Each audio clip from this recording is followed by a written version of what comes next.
আসসালামু আলাইকুম প্রিয় শিক্ষার্থীরা, তোমাদেরকে স্বাগতম স্কুল অফ এক্সিলেন্সের লাইভ ক্লাসে। তোমরা ট্রাই অ্যাডমিশনের ক্লাস করছো। স্কুল অফ এক্সিলেন্স তোমাদের জন্য 75টা ক্লাস ফ্রিতে রেখেছে অ্যাডমিশনের প্রস্তুতি শুরু করার ঠিক আগেই। বাংলাতে 25টা, ইংরেজিতে 25টা, সাধারণ জ্ঞানে 25টা।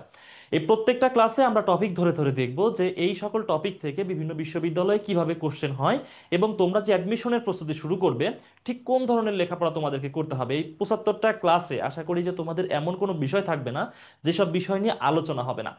আজকের এই ক্লাসে আমরা পড়ব বাংলাদেশ বিষয়াবলী, অর্থাৎ বাংলাদেশের একদম যাবতীয়, ঠিক ওই যে আদি পর্ব যেখান থেকে শুরু হয়েছে এই অঞ্চলের ইতিহাস, সেখান থেকে শুরু করে আজকের দিন পর্যন্ত সব কিছু নিয়ে আজকের ক্লাসে আলোচনা হবে। আজকের ক্লাসে সর্বমোট 31টা এমসিকিউ আছে, এবং প্রত্যেকটা এমসিকিউ 4টা করে অপশন আছে, তোমরা জানো। তো 31টা এমসিকিউ, 4টা করে অপশন, ইনশাল্লাহ প্রায় কয়টা হচ্ছে, 120টার বেশি, 124টা বিষয় নিয়ে আলোচনা হবে। প্রত্যেকটা অপশন নিয়ে আলোচনা হবে। খুব বেশি লং ক্লাস না, 1 ঘন্টার মধ্যেই সবকিছু আলোচনা শেষ হবে।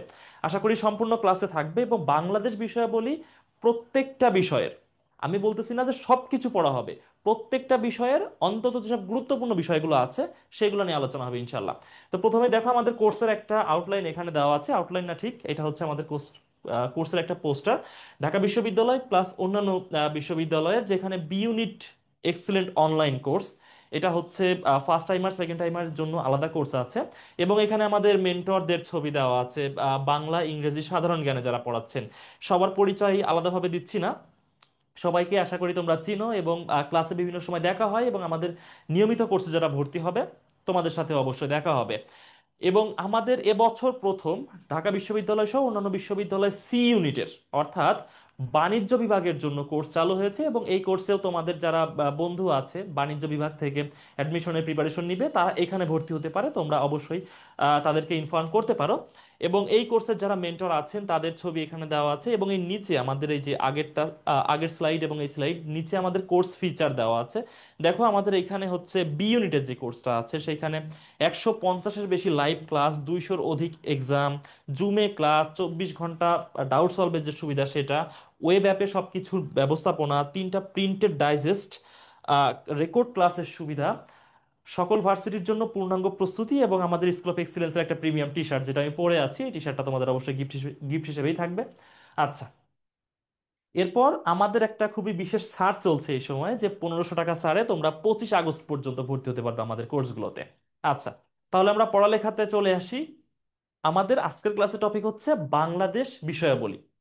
মানে তো বুঝতে পারতেছো যে হচ্ছে বাংলাদেশের একদমই আদি পর্ব থেকে শুরু করে আজকে পর্যন্ত সবকিছু নিয়ে 31টা এমসিকিউ। ধরো একদমই 31টার একটা বেশি হয়ে গেছে, একটা টপিক অ্যাড করার জন্য একটা এমসিকিউ বেশি রাখা হয়েছে।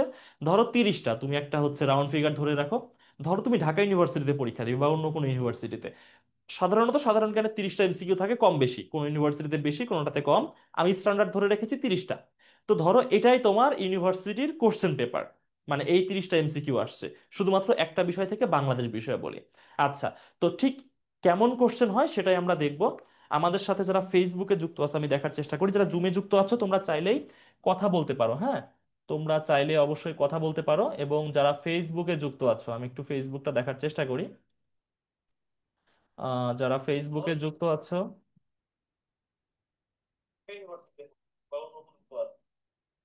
আচ্ছা, ফেসবুকে অনেকেই যুক্ত আছো। আমি হচ্ছে ফেসবুক ট্যাবটা অন রাখলে এখানে নয়েজ হবে, যে কারণে আমি হচ্ছে ফেসবুক ট্যাবটা অফ রাখতেছি, হ্যাঁ। আচ্ছা, আমি হচ্ছে জুমের অ্যাটেন্ডেন্সের এখানেই থাকি। আচ্ছা, একটু দেরি হওয়ার জন্য দুঃখিত, হ্যাঁ। ওকে, তাহলে আমরা ক্লাস শুরু করি। প্রথম কোশ্চেন দেখো, বাংলাদেশ বিষয়াবলীর প্রথম কোশ্চেন এখানে বলছে যে বর্তমান বাংলাদেশের মোট সমুদ্র সীমার আয়তন কত। বর্তমান বাংলাদেশের মোট সমুদ্র সীমার আয়তন কত? তাহলে দেখো, প্রথম যে কথাটা সেটা হচ্ছে এই কোশ্চেনটা কোন জায়গা থেকে করা হলো। যে কোনো আহ, যে কোনো জায়গাতে, বা হচ্ছে আমি বলবো যে যে কোনো প্রস্তুতিমূলক পরীক্ষার জন্য যখন আমরা প্রিপারেশন নিই বাংলাদেশ বিষয়াবলীর উপর, প্রথম যে বিষয়টা আমাদেরকে পড়তে হয় সেটা হচ্ছে বাংলাদেশের, আচ্ছা এটা আমি একটু ঠিক করে নিই, খুব বেশি গাঢ় হয়ে গেছে। প্রথম যে বিষয়টা পড়তে হয় সেটা হচ্ছে বাংলাদেশের ভৌগোলিক অবস্থান। বাংলাদেশের ভৌগোলিক অবস্থান। ভৌগোলিক অবস্থান, ঠিক আছে। অর্থাৎ বাংলাদেশ দেশটা আসলে কোথায় অবস্থান করে, বাংলাদেশের আয়তন কত, বাংলাদেশের কোন দিকে কি অবস্থিত, একদমই বিস্তারিত ভৌগোলিক বিষয়গুলো পড়তে হয়, একদম প্রথমে এটা পড়তে হয়। তো তেমনই একটা কোশ্চেন, বাংলাদেশের মোট সমুদ্র সীমার আয়তন কত। আচ্ছা, এখন আমরা বিভিন্ন সময় পড়েছি কি, পড়েছি হচ্ছে বাংলাদেশের, বাংলাদেশের টেরিটোরিয়াল টেরিটোরিয়াল সমুদ্র সীমা কতটুকু পড়েছি আমরা, টেরিটোরিয়াল সমুদ্র সীমা পড়েছি আমরা হচ্ছে 12 নটিক্যাল মাইল, তাই না? 12 নটিক্যাল মাইল হচ্ছে বাংলাদেশের টেরিটোরিয়াল সমুদ্র সীমা। আচ্ছা, তারপর আর কি পড়েছি, বাংলাদেশের অর্থনৈতিক সমুদ্র সীমা, তাই না? অর্থনৈতিক সমুদ্র সীমা, অর্থনৈতিক সমুদ্র সীমা। আচ্ছা, অর্থনৈতিক সমুদ্র সীমা কতটুকু পড়েছি, 200 নটিক্যাল মাইল। এগুলো তো আমরা খুব সহজে পড়েছি বিভিন্ন জায়গাতে। আমাদের দেশের টেরিটোরিয়াল মানে হচ্ছে আমাদের যে সীমানা, ঠিক আছে, আমাদের বঙ্গোপসাগরে আমাদের সীমানা হচ্ছে 12 নটিক্যাল মাইল পর্যন্ত, এবং এই অঞ্চলে বাংলাদেশের পূর্ণ সার্বভৌমত্ব আছে, পূর্ণ সার্বভৌমত্ব আছে। আর অর্থনৈতিক সমুদ্র সীমাকে ইংলিশে বলা হয় extensive economic zone, extensive economic zone, EEZ বলা হয় সংক্ষেপে এটাকে। সেটা হচ্ছে 200 নটিক্যাল মাইল। আমাদের হচ্ছে টেরিটোরিয়াল সমুদ্র সীমা 12 নটিক্যাল মাইল, এবং অর্থনৈতিক সমুদ্র সীমা হচ্ছে 200 নটিক্যাল মাইল। এগুলো তো আমরা পড়েছি, তাই না? নেটিক্যাল মাইল, এনএম সংক্ষেপে বলে। আচ্ছা, আরো একটা বিষয় আছে, সেটা হচ্ছে আমাদের মহিসোপান। মহিসোপানটা কি? মহিসোপান হচ্ছে, মহি বলতে বোঝানো হয় পৃথিবী, ঠিক আছে, মহি শব্দের অর্থ হচ্ছে কি, পৃথিবী। আর সোপান শব্দের অর্থ হচ্ছে কি, ঢাল বা সিঁড়ি। অর্থাৎ আমাদের যে ভূভাগ, এই ভূভাগটা একসময় কি হয়েছে, এভাবে সমুদ্রের নিচে নেমে গেছে না? ঠিক যতটুকু পর্যন্ত এই আমাদের দেশটা কি এশিয়া মহাদেশে, তার মানে ইউরেশিয়া যে টেকটনিক প্লেট, তার উপর হচ্ছে আমাদের এই দেশটা অবস্থিত। আচ্ছা, তো এটাকে বলা হয় continental, continental shelf, continental shelf. আচ্ছা, অর্থাৎ এই এই মহাদেশের যে ভূভাগ যতদূর পর্যন্ত গেছে আমাদের দেশের দক্ষিণ দিকে, ঠিক ততটুকু হচ্ছে বাংলাদেশের জায়গা, সেটা হচ্ছে মহিসোপান অঞ্চল বা কন্টিনেন্টাল শেলফ। এটা হচ্ছে 354 কিলোমিটার পর্যন্ত। এই এরিয়ার মধ্যে বাংলাদেশ কি করতে পারবে, এর মধ্যে হচ্ছে বাংলাদেশ বিভিন্ন খনিজ সম্পদের রিসার্চ করতে পারবে, নৌ চলাচল, মৎস্যহরণ সবকিছু করতে পারবে আর কি। আচ্ছা, আর অর্থনৈতিক সমুদ্র সীমার মধ্যে সবকিছু, মানে অর্থনৈতিক বিষয়ক সবকিছু করতে পারবে। কোনো খনিজ থাকলে তুলে আনতে পারবে, সবকিছু করতে পারবে। এখানে কিন্তু সবকিছু পারবে না, এখানে গবেষণা করতে পারবে বাট তুলে আনতে পারবে না এই সম্পদগুলো। আর এইখানে তুলে আনতে পারবে, সব সম্পদ ব্যবহার করতে পারবে। আর 12 নটিক্যাল মাইলের মধ্যে কি করতে পারবে, যা ইচ্ছা তাই, এটা আমাদের ল্যান্ডেরই অন্তর্ভুক্ত। এখন এই তিনটা মিলে একটা অঞ্চল নির্ধারণ করা হয়েছে, যে অঞ্চলটা আমাদের বাংলাদেশেরই অংশ, যে অঞ্চলটা আমাদের বাংলাদেশেরই অংশ। এবং এটা বড় অংশ। তোমরা দেখবা যে কিছুদিন আগে নিউজ পেপার তোমরা যদি কেউ পড়ে থাকো, কিছুদিন আগে মনে হয় এটা 2 থেকে 3 দিন আগে একটা নিউজ হয়েছিল। নিউজটা এমন যে আমাদের প্রধান উপদেষ্টা ডক্টর মোহাম্মদ ইউনূস বলছেন যে বাংলাদেশটাকে আমরা ঠিক যতটুকু দেখি, বাংলাদেশ এতটুকু না, প্রায় বাংলাদেশেরই সমান জায়গা আমাদের বঙ্গোপসাগরে আছে। মানে আমাদের যে সমুদ্র সীমা, সেটা প্রায় বাংলাদেশের আয়তনের সমান। তাহলে কোনটা সঠিক উত্তর, এখানে অপশন দেখো দেওয়া আছে, 1,38,256 বর্গ কিলোমিটার, 1,18,813 বর্গ কিলোমিটার, 1,08,677 বর্গ কিলোমিটার, নাকি 1,28,972 বর্গ কিলোমিটার, কোনটা সঠিক উত্তর? আচ্ছা, এই কোশ্চেনটা দেওয়ার অন্যতম কারণ হচ্ছে যে সাম্প্রতিক সময় বিষয়টা আলোচিত হয়েছে, হ্যাঁ, যে কারণে এই ধরনের কোশ্চেন তোমাদের ইউনিভার্সিটিতে আসতে পারে। তাহলে দেখো, আমরা এর পাশাপাশি কিন্তু আরো এখানে তিনটা তথ্য শিখতে পারছি, তাই না? তিনটা তথ্য, এবং এখান থেকে আমরা আরেকটা তথ্য দেখবো, চারটা তথ্য। তার মানে এক একটা এমসিকিউ থেকে আমরা তিনটা, চারটা, দুইটা, পাঁচটা, 10টা বিভিন্ন তথ্য শিখবো, ঠিক আছে। এবং এই 30টা এমসিকিউ থেকে আমরা অ্যাটলিস্ট 100 থেকে 150টা তথ্য শিখতে পারবো। তাহলে দেখো, অ্যাডমিশন টেস্টের আগে তুমি যদি বাংলাদেশ বিষয়াবলীর উপর অ্যাটলিস্ট 100, 150, 200 তথ্য জানতে পারো, বুঝতে পারো, তাহলে এটা তোমার জন্য কি অবশ্যই বেনিফিশিয়াল, এবং কিছু সাজেশন তো থাকবেই। আচ্ছা, তো বাংলাদেশের মোট সমুদ্র সীমার আয়তন কত, এগুলো তো হচ্ছে, বাকিগুলো কেন উত্তর নয় এটা তো নির্ধারণ করে দেওয়ার সুযোগ নাই। বাংলাদেশের মোট সমুদ্র সীমার আয়তন হচ্ছে 1,18,813 বর্গ কিলোমিটার। তাহলে দেখো কত জায়গা। আমাদের বাংলাদেশের আয়তন কত, 1,47,570 বর্গ কিলোমিটার। আর এখানে দেখো 1,18,000। তার মানে কি অলমোস্ট বাংলাদেশের সমান না? অলমোস্ট বাংলাদেশের সমান জায়গা বঙ্গোপসাগরে আছে। প্লিজ 1 মিনিট, আমি হচ্ছে একটু এখানকার টেম্পারেচার একটু বাড়াই দিই, প্রচুর ঠান্ডা হয়ে গেছে রুম। আচ্ছা, থ্যাংক ইউ। ওকে, তো হচ্ছে তার মানে দেখো বাংলাদেশের আয়তন যতটুকু, ঠিক প্রায় তার সমান আয়তন আমাদের বঙ্গোপসাগরে আছে। ঠিক আছে, তাহলে এটার আমাদের হচ্ছে যে টপিকটা সেটা হচ্ছে বাংলাদেশের ভৌগোলিক অবস্থান। ঠিক আছে, এর সব কিছু দেখবা বাংলাদেশের অবস্থান কোথায়। এশিয়া মহাদেশের দক্ষিণ দিকে অবস্থিত বঙ্গোপসাগরের কুল ঘেঁষে। বাংলাদেশের উত্তরে কি কি আছে, ভারতের মেঘালয় রাজ্য আছে। বাংলাদেশের হচ্ছে পশ্চিমে কি আছে, আসাম আছে, ত্রিপুরা আছে। বাংলাদেশের পশ্চিমে হচ্ছে পশ্চিমবঙ্গ আছে, পূর্বে আসাম এবং ত্রিপুরা আছে, দক্ষিণে বঙ্গোপসাগর আছে, এবং মিয়ানমারের সাথে দক্ষিণ পূর্বে কিছুটা সীমান্ত আছে। তো এটা হচ্ছে বাংলাদেশের ভৌগোলিক অবস্থান। আবার রাজনৈতিক অবস্থান দেখতে হবে। ঠিক আছে, আবার হচ্ছে এটার যে ইয়াটা, মানে এর কত দ্রাঘিমা রেখায় অবস্থিত।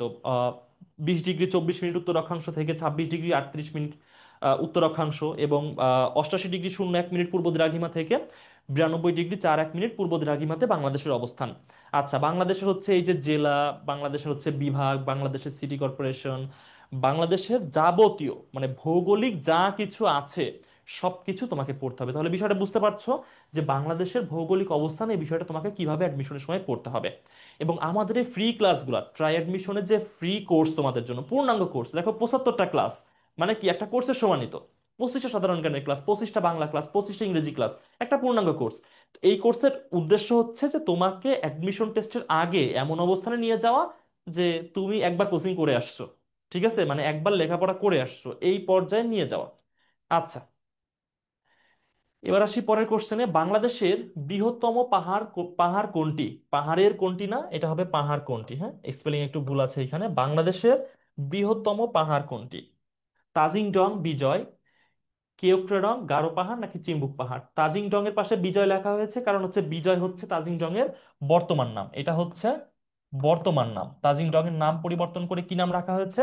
বিজয় নাম রাখা হয়েছে। হ্যাঁ, আচ্ছা, আমি একটু ফেসবুক অডিয়েন্সটাকে খেয়াল রাখি, না হলে তারা হচ্ছে একবারে নিজেদেরকে অসহায় মনে করবে। আচ্ছা, এবং তোমরা অনেকে উত্তর করছো। উত্তর করা খুবই ভালো, কিন্তু এটা খুবই ভালো যে তোমরা ভুল উত্তরও করছো। ঠিক আছে, সমস্যা নাই, ভুল উত্তর করো, ঠিক উত্তর করো, সবকিছুই ইনশাল্লাহ এখানে আলোচনা হবে। আচ্ছা, অনেকে অনেকে ক্লাস করছো। হ্যাঁ, ফেসবুকে দেখি আবার অনেকে খুব ভালো উত্তর করছো। ফেসবুকে দেখি অনেকে খুবই ভালো উত্তর করছো। দেখো এইখানে তাজিং ডং, তাজিং ডং বাংলাদেশের বান্দরবন জেলাতে অবস্থিত। এবং তাজিং ডং এর যে উচ্চতা সেটা কত? 1231 মিটার। 1231 মিটার। এবং তোমরা জানো যে বাংলাদেশের সর্বোচ্চ পর্বতশৃঙ্গ এটা। বাংলাদেশের সর্বোচ্চ পর্বতশৃঙ্গ এটা, 1231 মিটার। 1000 মিটারের উঁচু কোনো পাহাড়ের অবস্থান হলে সেটাকে আমরা পর্বত বলি, 1000 মিটারের উঁচু হলে। তো এটা তো 1000 মিটারের উপরে চলে গেছে, তার মানে এটা হচ্ছে পর্বত। কেওক্রিডং এটাও বান্দরবনে, 1230 মিটার। 1230 মিটার। এখন এইটার বেসিসে তোমরা অনেকে বলে থাকো যে তাজিং ডং বা বিজয় হচ্ছে বাংলাদেশের বৃহত্তম পাহাড়। মোটেই এটা সঠিক উত্তর না। এটা হচ্ছে বাংলাদেশের উচ্চতম পর্বত। ঠিক আছে, উচ্চতম। উচ্চতম, বৃহত্তম এবং উচ্চতমের মধ্যে পার্থক্য আছে না? বৃহত্তম এবং উচ্চতমের মধ্যে পার্থক্য আছে। যেমন পৃথিবীর বৃহত্তম দেশ কোনটি? পৃথিবীর বৃহত্তম দেশ হচ্ছে রাশিয়া, তোমরা জানো। পৃথিবীর উচ্চতম দেশ কোনটি? উচ্চতম দেশ হচ্ছে বলিভিয়া। তার মানে উচ্চতম আর বৃহত্তম দুইটা কি সেম জিনিস? সেম জিনিস না, তাই না? বলিভিয়ার লাপাজ হচ্ছে পৃথিবীর সব থেকে উচ্চতম শহর, লাপাজ হচ্ছে বলিভিয়ার রাজধানী। আর এটা তো সারা পৃথিবীর সব থেকে বৃহত্তম দেশ না, বৃহত্তম দেশ তো রাশিয়া। তার মানে বৃহত্তম এবং উচ্চতম এই দুইটা ডিফারেন্ট বিষয়, একদমই ডিফারেন্ট বিষয়। আচ্ছা, তাজিংডং কেওক্রিডং এটা এই দুইটা হচ্ছে বাংলাদেশের খুবই উঁচু উঁচু দুইটা পর্বত, কিন্তু এই দুইটা বৃহত্তম না। পরের দুইটা অপশন আছে, গারো পাহাড় নাকি চিম্বুক পাহাড়। চিম্বুক পাহাড় কোথায় অবস্থিত, গারো পাহাড় কোথায় অবস্থিত? গারো পাহাড় হচ্ছে বাংলাদেশের টাঙ্গাইলের একদমই শেষ সীমানা, তারপরে টাঙ্গাইল ইনক্লুড করি আমি।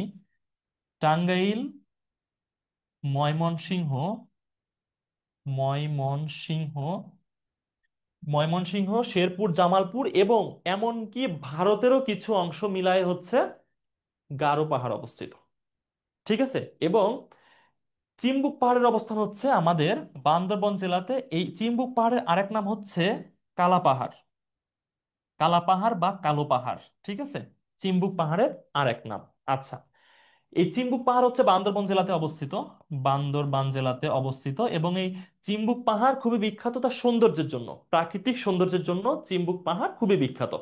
কিন্তু চিম্বুক পাহাড় ছোট পাহাড়, খুব বেশি বড় পাহাড় না।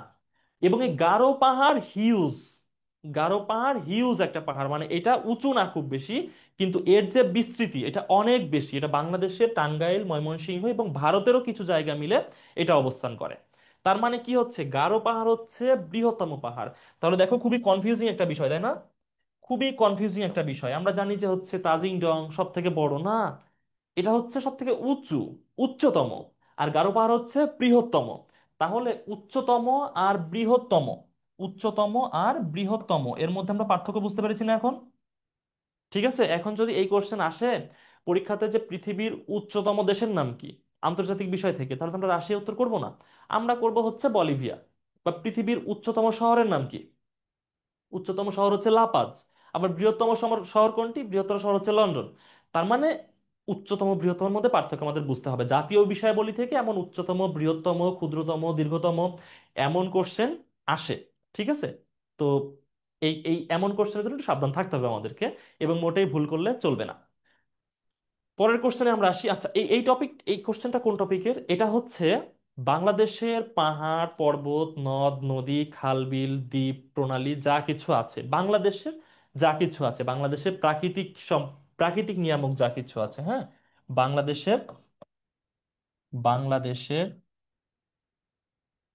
ভূপ্রকৃতি। ঠিক আছে, এক কথাতে লিখে দেওয়া যায় বাংলাদেশের ভূপ্রকৃতি। এর মধ্যে বাংলাদেশের খাল বিল নদ নদী সবকিছু সবকিছু আছে। ঠিক আছে।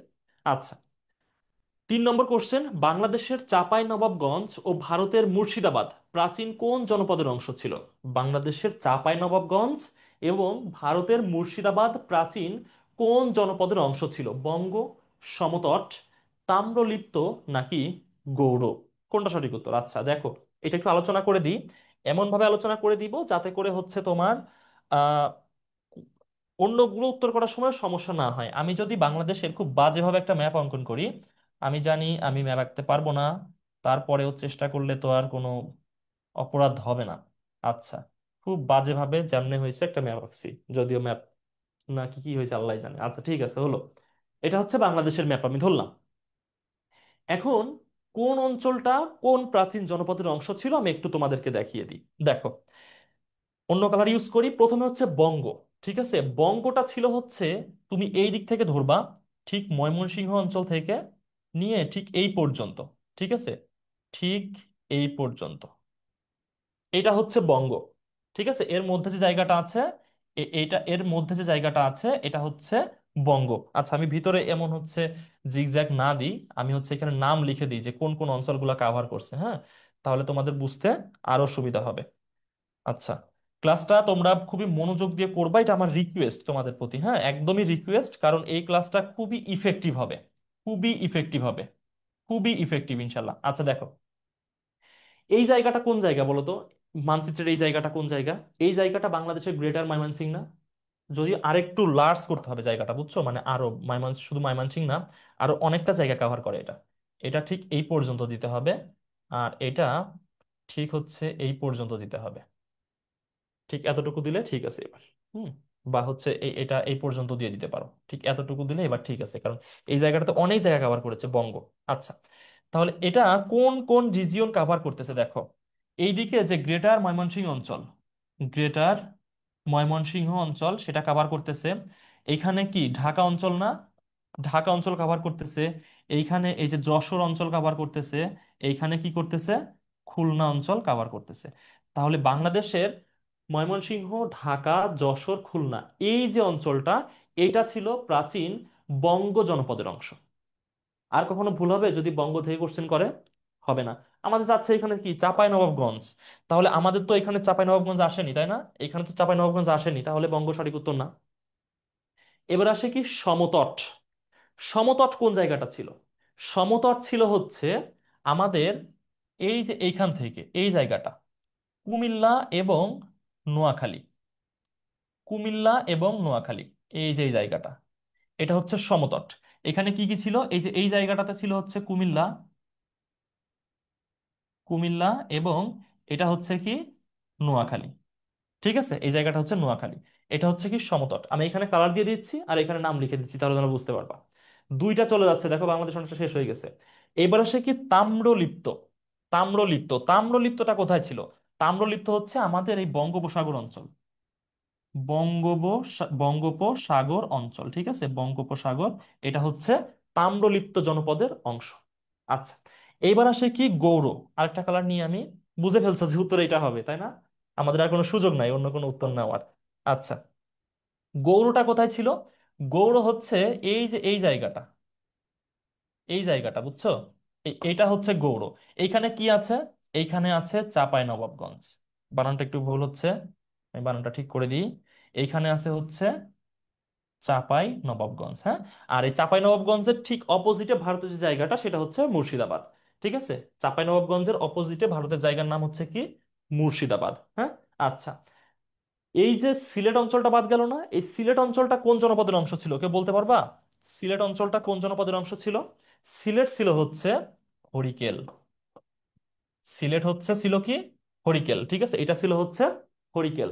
আর এই যে উপরের যে অংশটা, এখানে কি আছে? রাজশাহী, রংপুর, দিনাজপুর। এই যে যে অংশটা ছিল, এইটা ছিল হচ্ছে প্রাচীন রাঢ় জনপদের অংশ।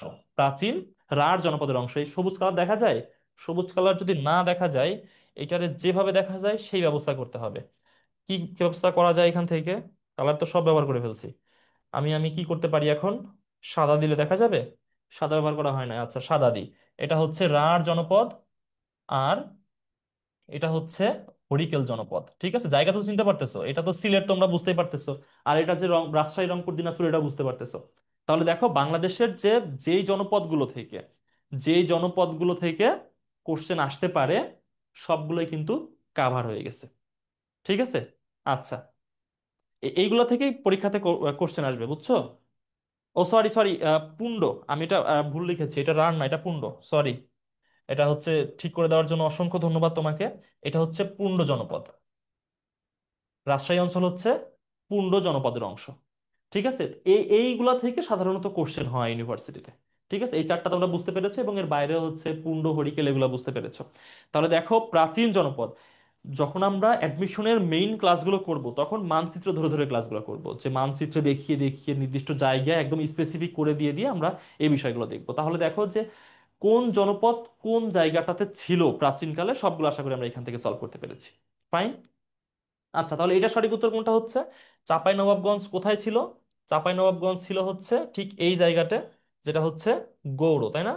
যেটা হচ্ছে গৌড়। সঠিক উত্তর হচ্ছে অপশন ডি। আমি কালারটা চেঞ্জ করে নিই, সঠিক উত্তর হচ্ছে অপশন ডি। ওকে। 4 নম্বর কোশ্চেন, গৌড়রাজ কোন শাসকের উপাধি ছিল? দেখো বিভিন্ন প্রাচীন শাসক থেকে কোশ্চেন হয়। গৌড়রাজ কোন শাসকের উপাধি ছিল? আচ্ছা, অনেকে ক্লাসে আছো, হ্যাঁ। আচ্ছা, শেষ পর্যন্ত যেটা হয় যে ক্লাসের অ্যাটেন্ডেন্স শেষ পর্যন্ত ঠিক থাকে না। তো তোমরা যেটা করবা, সেটা হচ্ছে তোমাদের বন্ধুদেরকে একটু মেনশন দিয়ে দিতে পারো, যাতে করে তারা ক্লাসটা করে উপকৃত হয়। ঠিক আছে, তোমরা তোমাদের বন্ধুদেরকে একটু মেনশন দিয়ে দিতে পারো এখান থেকে। ওকে। হ্যাঁ, আশা করি ক্লাসটা খুবই গুরুত্বপূর্ণ হবে। ঠিক আছে, গৌড়রাজ কোন শাসকের উপাধি ছিল? প্রাচীন বিভিন্ন শাসক, সেখান থেকে কোর্স নয়। আমরা দেখা এখনো কিন্তু প্রাচীন বাংলাতে আছি, একদম প্রাচীন। ঠিক আছে, আদি পর্ব থেকে আছি। গৌড়রাজ কোন শাসকের উপাধি ছিল? ধর্মপাল, বিজয় সেন, হেমন্ত সেন, নাকি শশাঙ্ক? কোন শাসকের উপাধি ছিল? আচ্ছা দেখো, এখানে পাল বংশ, সেন বংশ এবং শশাঙ্ক আলাদাভাবে দেওয়া আছে। ঠিক আছে, শশাঙ্ক কোনো বংশের না, ঠিক আছে, সে আলাদা। আচ্ছা, তো দেখো বাংলায় যে হিন্দু শাসনামল ছিল, হিন্দু শাসনামলের সর্বশেষ রাজবংশ ছিল হচ্ছে সেন বংশ। সর্বশেষ হচ্ছে কি? সেন বংশ। তাহলে এটাকে আমরা মার্ক করি কি নাম দিয়ে? এটা হচ্ছে সর্বশেষ, সর্বশেষ হিন্দু রাজবংশ। সর্বশেষ হিন্দু রাজবংশ। কি কি আছে? এখানে দুইজনের নাম আছে, বিজয় সেন এবং হেমন্ত সেন। তার মধ্যে হেমন্ত সেন একটা বিশেষ কারণে বিখ্যাত। কি জন্য বিখ্যাত? তিনি কুলীন প্রথা চালু করেন। তিনি কি প্রথা চালু করেন? কুলীন প্রথা। কুলীন প্রথা বিষয়টা কি? দেখো, আমরা বলি না এই যে জাত গেল কুল গেল, এমন বলি না? এই কুল শব্দটা এসেছে হচ্ছে কুলীন থেকে। কুলীন বিষয়টা কেমন? সমাজে সবার অবস্থান তো আমরা সেম দেখি এখন সময়ে, সবাই মানুষ, ঠিক আছে। বাট ওই সময়ে সমাজ ব্যবস্থা এমন ছিল না। সমাজ ডিভাইডেড ছিল বিভিন্ন ক্লাসে, যেমন ব্রাহ্মণ, ক্ষত্রিয়, বৈশ্য, শূদ্র, আরো বিভিন্ন ক্লাস। এসব ক্লাসে বিভক্ত ছিল সমাজ। ঠিক আছে, এটা কিন্তু আর্টিফিশিয়ালি তৈরি করেছিলেন হচ্ছেন হেমন্ত সেন। মানে এটা এমন না যে হচ্ছে ধর্মীয়ভাবে আসছে, মোটেই বিষয়টা এমন না। এটা হেমন্ত সেন নিজে তৈরি করেছিলেন। একজন শাসক তার রাষ্ট্রে বা তার যে রাজ্য সেইখানে এই নিয়ম চালু করেছিলেন যে সমাজের সবাই এক না, সমাজের মধ্যে ক্লাস ভাগ করতে হবে। এবং তার মধ্যে যারা ছিলেন একদমই আপার ক্লাস, ব্রাহ্মণ, ঠিক আছে, যারা ছিলেন একদমই আপার ক্লাস তারা হচ্ছেন কি ব্রাহ্মণ। তো এই ব্রাহ্মণদেরকে মানে এখন আমরা কিভাবে চিনবো যে ব্রাহ্মণ কারা? আমাদের বর্তমান সময়ে আমরা যদি বলি সিআইপি, সিআইপি চিনো? সিআইপি কারা? সিআইপি হচ্ছে commercially important person. Commercially important person, ধরো যে বাংলাদেশের খুব ভালো একজন ইন্ডাস্ট্রিয়ালিস্ট, অনেক টাকা পয়সা ট্যাক্স দেন তিনি, বাংলাদেশে অনেক জিডিপি তিনি আর্ন করতেছেন, তো তাকে সিআইপি ঘোষণা করা হয়। ঠিক আছে, রাষ্ট্রীয়ভাবে তাকে সিআইপি ঘোষণা করা হয় 1 বছর মেয়াদের জন্য। মানে তাকে রাষ্ট্রীয়ভাবে নিরাপত্তা দেওয়া হয়, তার জন্য রাষ্ট্রীয় সিকিউরিটি গার্ড দেওয়া হয়। সে মোটামুটি খুব ভালোভাবে রাষ্ট্রীয় একটা নিরাপত্তা পান, রাষ্ট্র তাকে খুবই সম্মান করে। তো ঠিক তেমন হেমন্ত সেন হচ্ছে এই কুলীন প্রথা চালু করে দিলেন, যে ব্রাহ্মণ হচ্ছে মানে আপার ক্লাস। ঠিক আছে, আচ্ছা। তো এরপরে কি হলো, সেন বংশ ধীরে ধীরে তো ইয়া হতে থাকলো, মানে হচ্ছে ক্ষয়িষ্ণু দিকে যাইতে থাকলো। মানে এটা আহ, দুর্বল হয়ে গেছে, নতুন যে কোনো বংশ এসে আক্রমণ করে দখল করে নিতে পারে এমন পর্যায়ে চলে গেছে।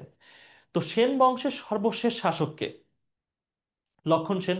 আচ্ছা, এই লক্ষণ সেন যখন শাসক হলেন তখন সেন বংশের শাসন ব্যবস্থা খুবই দুর্বল হয়ে গেছে।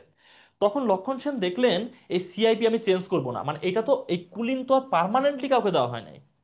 তুমি এখন সমাজে খুব ভালো কিছু করতেছো, মানে তুমি এখন হচ্ছে কুলীন, তুমি ব্রাহ্মণ। তার মানে এই না যে তোমার ছেলে ব্রাহ্মণ, তার ছেলে ব্রাহ্মণ, তার ছেলে ব্রাহ্মণ। এটা এখনকার সময় প্রচলিত, বাট তখন এটা প্রচলন ছিল না।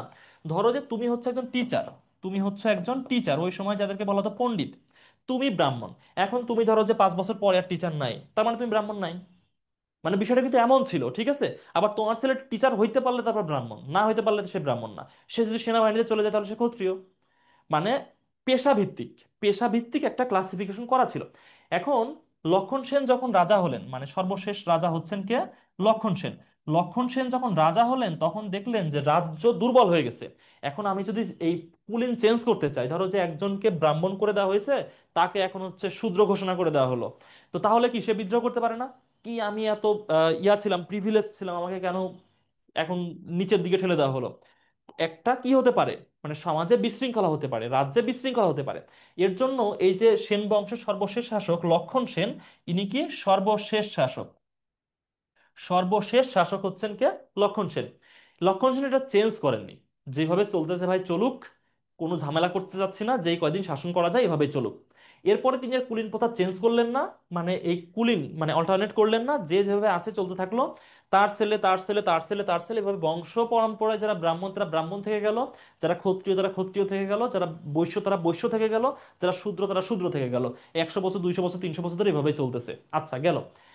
তার মানে এই যে সেন বংশ কি জন্য আমাদেরকে একটু মনে রাখতে হবে, সেটা হচ্ছে এটা সর্বশেষ হিন্দু রাজবংশ, সর্বশেষ হিন্দু শাসক ছিলেন লক্ষণ সেন, তিনি কুলীন প্রথা চালু করেছিলেন। আচ্ছা, এবং পাল বংশ হচ্ছে ভারতের ইতিহাসে খুবই সমৃদ্ধ একটা রাজবংশ, এবং বিভিন্ন ধর্ম মন্দির এবং মঠ তৈরির জন্য পাল বংশ বিখ্যাত ছিল। এবং পাল বংশের সবচেয়ে বিখ্যাত শাসক হচ্ছেন ধর্মপাল, সর্বশ্রেষ্ঠ, সর্বশ্রেষ্ঠ শাসক। ঠিক আছে, এটা কিন্তু ইতিহাসের না, পাল বংশের, ঠিক আছে, পাল বংশের। পাল বংশের সর্বশেষ শাসক সর্বশ্রেষ্ঠ শাসক হচ্ছেন ধর্মপাল। তিনজন আমরা দেখলাম, কিন্তু শশাঙ্কর সাথে কিছু নেই কেন? এ সেন না, এ পাল না, এ কিছু না, তাহলে এ কে?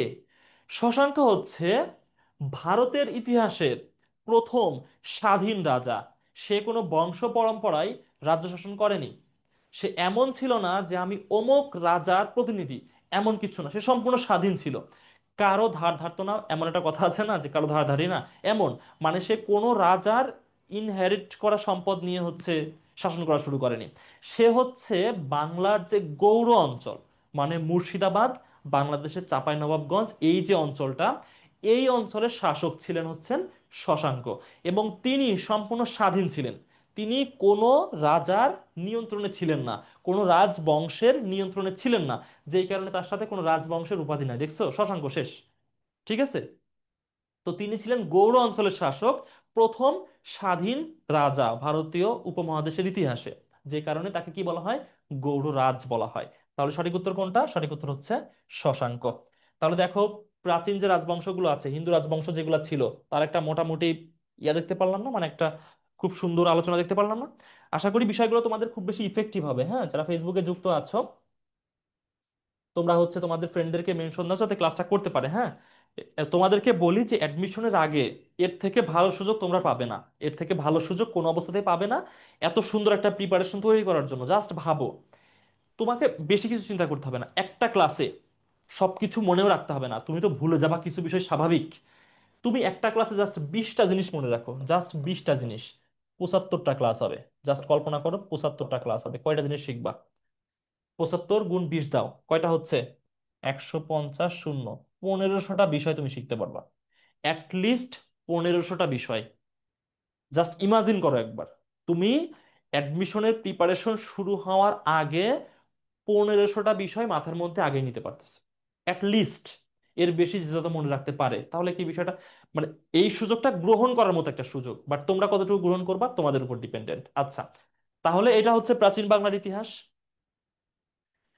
এবার আসে, দিল্লি সালতানাত যুগে মোট কতটি রাজবংশ শাসন করে? তাহলে দেখো, আমরা হিন্দু যুগ থেকে মুসলিম যুগে চলে আসছি। আমরা কিন্তু শুরু করছিলাম ঠিক প্রাচীন জনপদ থেকে, তারও আগে বাংলাদেশের ভৌগোলিক অবস্থান থেকে। ভৌগোলিক অবস্থান, আমাদের হচ্ছে প্রাকৃতিক নিয়ামক, আমাদের প্রাচীন জনপদ, আমাদের হিন্দু শাসনামল, তারপর চলে আসছি মুসলিম শাসনামল। এভাবে আমরা পুরা বাংলাদেশের ইতিহাস পড়বো। পড়ার পর বাংলাদেশের বিভিন্ন গুরুত্বপূর্ণ বিষয় যেগুলো থেকে অ্যাডমিশন টেস্টে কোশ্চেন আসে সেইগুলো পড়বো। ঠিক আছে? সবকিছু তো পড়া সম্ভব না, কারণ এইগুলো, মানে এই যে শাসন আমল থেকেই তো একটা ক্লাস থাকবে অ্যাডমিশনের সময়। সেই অ্যাডমিশনের এই সবকিছু তো আর এই ক্লাসে পড়বো না। জাস্ট একটা সামারি, যেসব বিষয়গুলো আমরা পড়বো সেসব বিষয় সামারি তোমরা আশা করি ক্লাস করলে বুঝতে পারবে। দেখো, দিল্লি সালতানাত যুগে মোট কতটি রাজবংশ শাসন করে? 4টি, 5টি, 6টি নাকি 7টি? আচ্ছা, দিল্লি সালতানাত যুগ কিভাবে শুরু হয়? দেখো, ভারতীয় উপমহাদেশে হিন্দু শাসনামল দীর্ঘদিন চলেছে, এবং যখন উমাইয়া খিলাফত, আরবে যখন উমাইয়া খিলাফত চালু হয়, উমাইয়া খিলাফত চালু হয়, এই উমাইয়া খিলাফতের যারা শাসক ছিলেন, উমাইয়া খিলাফতের যারা শাসক ছিলেন বা খলিফা ছিলেন, ঠিক আছে, খিলাফত মানে তো যারা শাসক তাদেরকে খলিফা বলা হয়।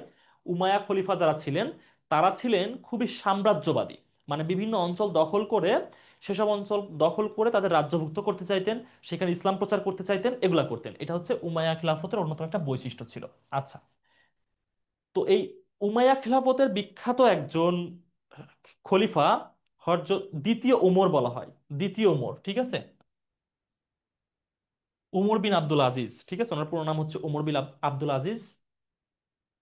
উমর বিন আব্দুল আজিজ বা দ্বিতীয় উমর তোমরা সংক্ষেপে বলতে পারো। ইনি প্রচুর পরিমাণে, প্রচুর পরিমাণে সাম্রাজ্যবাদী ছিলেন, তিনি প্রচুর পরিমাণে বিদেশি অভিযান চালাইতেন, দখল করার চেষ্টা করতেন। আচ্ছা, তো এই ওমর বিন আব্দুল আজিজের পূর্বাঞ্চলীয় শাসনকর্তা, পূর্বাঞ্চল দেখো, তুমি যদি সৌদি আরব কল্পনা করো, আমাদের যে বাংলাদেশ বা ইন্ডিয়া, এটা কিন্তু সৌদি আরবের পূর্ব দিকে। ঠিক আছে? এই পূর্বাঞ্চলের শাসনকর্তা ছিলেন হাজ্জাজ বিন ইউসুফ। পূর্বাঞ্চলে কে ছিলেন? হাজ্জাজ বিন ইউসুফ। হাজ্জাজ বিন হাজ্জাজ বিন ইউসুফ, ঠিক আছে। হাজ্জাজ বিন ইউসুফ ছিলেন পূর্বাঞ্চলের শাসনকর্তা, পূর্ব অঞ্চলের শাসনকর্তা। তো বলবা যে তখন তো ইন্ডিয়া তো দখলই হয়নি মুসলমানদের, তাহলে কেন তিনি এই অঞ্চলের শাসনকর্তা? মূলত তিনি ছিলেন ইরানের শাসনকর্তা, ঠিক আছে, মানে আরবের পূর্ব দিকে ইরান, ইরানের শাসনকর্তা। আচ্ছা, এই হাজ্জাজ বিন ইউসুফের জামাতা বা মেয়ের জামাই ছিলেন হচ্ছেন মুহাম্মদ বিন কাসিম। মুহাম্মদ বিন মুহাম্মদ বিন কাসিম। তোমরা ছোট ছোট করে লিখে নিতে পারো তথ্যগুলো। তার জামাতা, ঠিক আছে, তার জামাতা ছিলেন হচ্ছেন মুহাম্মদ বিন কাসিম। এবং এই মুহাম্মদ বিন কাসিম ছিলেন খুবই দক্ষ একজন সমন্বয়ক। তো মুহাম্মদ বিন কাসিমকে সেনাপতি করে ইন্ডিয়াতে অভিযান চালানোর জন্য সেনা পাঠানো হয়। অনেক ঘটনা তো এখন বলতে পারবো না, সময় খুবই কম। তো তিনি এসে 712 সালে প্রথম প্রথম ভারতবর্ষ দখল করেন। পুরা ভারতবর্ষ না, ভারতবর্ষের সামান্য কিছু অঞ্চল, দক্ষিণ ভারতের কিছু অঞ্চল তিনি দখল করেন। ঠিক আছে? এই যে কালিকট বন্দর, যেটা কালিকট বন্দর না, এই বন্দরটার নাম আমার এখন মনে নাই। দেবল বন্দর। দেবল বন্দর তিনি দখল করেন এবং ওই অঞ্চলে ইসলাম প্রচার করেন। ঠিক আছে, আচ্ছা। তো তারপর তিনি হচ্ছে কিছুদিন পরে মারা যান। তার মারা যাওয়ার অনেক ঘটনা আছে, সেগুলো এখন বলার সময় নাই আমার হাতে। অনেক ঘটনা, এই ঘটনা বলতে গেলে 1 ঘন্টা সময় লাগবে। আচ্ছা, তারপরে মোটামুটি ইসলামের প্রচার ওখানে আবার থেমে যায়, অল্প কিছু অঞ্চল। আচ্ছা, তো তার সিলসিলা ধরে আরব থেকে ওই সমুদ্র পথ দিয়ে অনেক সুফি, অনেক দরবেশ, অনেকে আসছেন, ইসলাম প্রচার করছেন টরছেন। তারপর যেটা হয়, 1204 সালে, 1204 সালে গিয়ে আবার নতুন করে এই অঞ্চল অভিযান পরিচালনা পরিচালনা হয়, যেটা করেন আফগানিস্তান থেকে মুইজউদ্দিন মুহাম্মদ ঘুরি।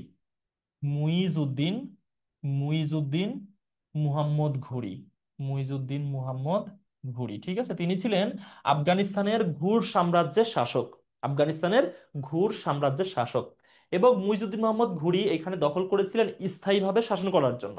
এখানে মুহাম্মদ বিন কাসিম কিন্তু শাসন করার জন্য আসেন নাই, তিনি ইসলাম প্রচারের জন্য আসছেন মূলত, বা হচ্ছে প্রতিশোধ নেওয়ার জন্য। প্রতিশোধের অনেক কাহিনী আছে, সেগুলো এখন বলতেছি না, অনেক সময় লাগবে। মুইজউদ্দিন মোহাম্মদ ঘুরি তিনি শাসন করতেই আসেন। ঠিক আছে, কিন্তু এই 1204 সালে অভিযান পরিচালনার পরে তিনি হঠাৎ করে মারা যান। তিনি মূলত হত্যাকাণ্ডের শিকার হন। আচ্ছা, তারপর কি হয়, তিনি মারা যাওয়ার আগেই তার যে হচ্ছে মানুষজন, তার যে দক্ষ বিভিন্ন শাসক তিনি ইন্ডিয়াতে রেখে যান, এবং তারা বিভিন্ন অঞ্চল শাসন করা শুরু করে দেয় ইন্ডিয়ার। ঠিক আছে, তো তার মধ্যে, এবং সেই সময়টা হচ্ছে 1206, তিনি 1206 সালে মারা যান। ঠিক আছে, 1206 মারা যান, তখন শাসন শুরু হয়ে যায়। এবং তার মধ্যে অন্যতম গুরুত্বপূর্ণ ছিলেন হচ্ছেন কুতুবউদ্দিন কুতুবউদ্দিন আইবেক। ঠিক আছে, তার মধ্যে অন্যতম গুরুত্বপূর্ণ একজন শাসক ছিলেন হচ্ছে কুতুবউদ্দিন আইবেক। তাছাড়া নাসিরউদ্দিন কুবাচা, আরো অনেকে ছিলেন, তার মধ্যে কুতুবউদ্দিন আইবেক হচ্ছে ইতিহাসে সব থেকে উল্লেখযোগ্য। তো আইবেক কোন বংশের শাসক ছিলেন? তিনি ছিলেন মামলুক বংশের শাসক। মামলুক বংশের শাসক। মামলুক বংশ, মামলুক শব্দের অর্থ হচ্ছে দাস, বুঝছো? মানে কুতুবউদ্দিন আইবেক একজন দাস ছিলেন, তাকে দাস হিসেবে ক্রয় করেছিলেন মুইজুদ্দিন মোহাম্মদ ঘুরি। যে কারণে তার বংশকে বলা হয় মামলুক বংশ বা দাস বংশ। মামলুক বংশের পর দিল্লি সালতানাতে খিলজি বংশ শাসন করে। খিলজি বংশ শাসন করে। মামলুক বংশ, খিলজি বংশ। আচ্ছা, তারপর কোন বংশ আসে? তারপর আসে হচ্ছে তুগলক বংশ। তুখলোক, বানানটা ভুল হচ্ছে, তুখলোক বংশ। ঠিক আছে, আচ্ছা, বানানটা আমি একদম শুদ্ধ করে লিখে দিই। আহ তুঘলক, হ্যাঁ এবার ঠিক আছে।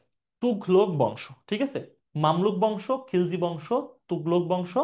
তারপর আসে হচ্ছে সৈয়দ বংশ। বানানটা ভুল হয়ে যাচ্ছে বারবার, হ্যাঁ, সৈয়দ বংশ, দেখে নিও একটু।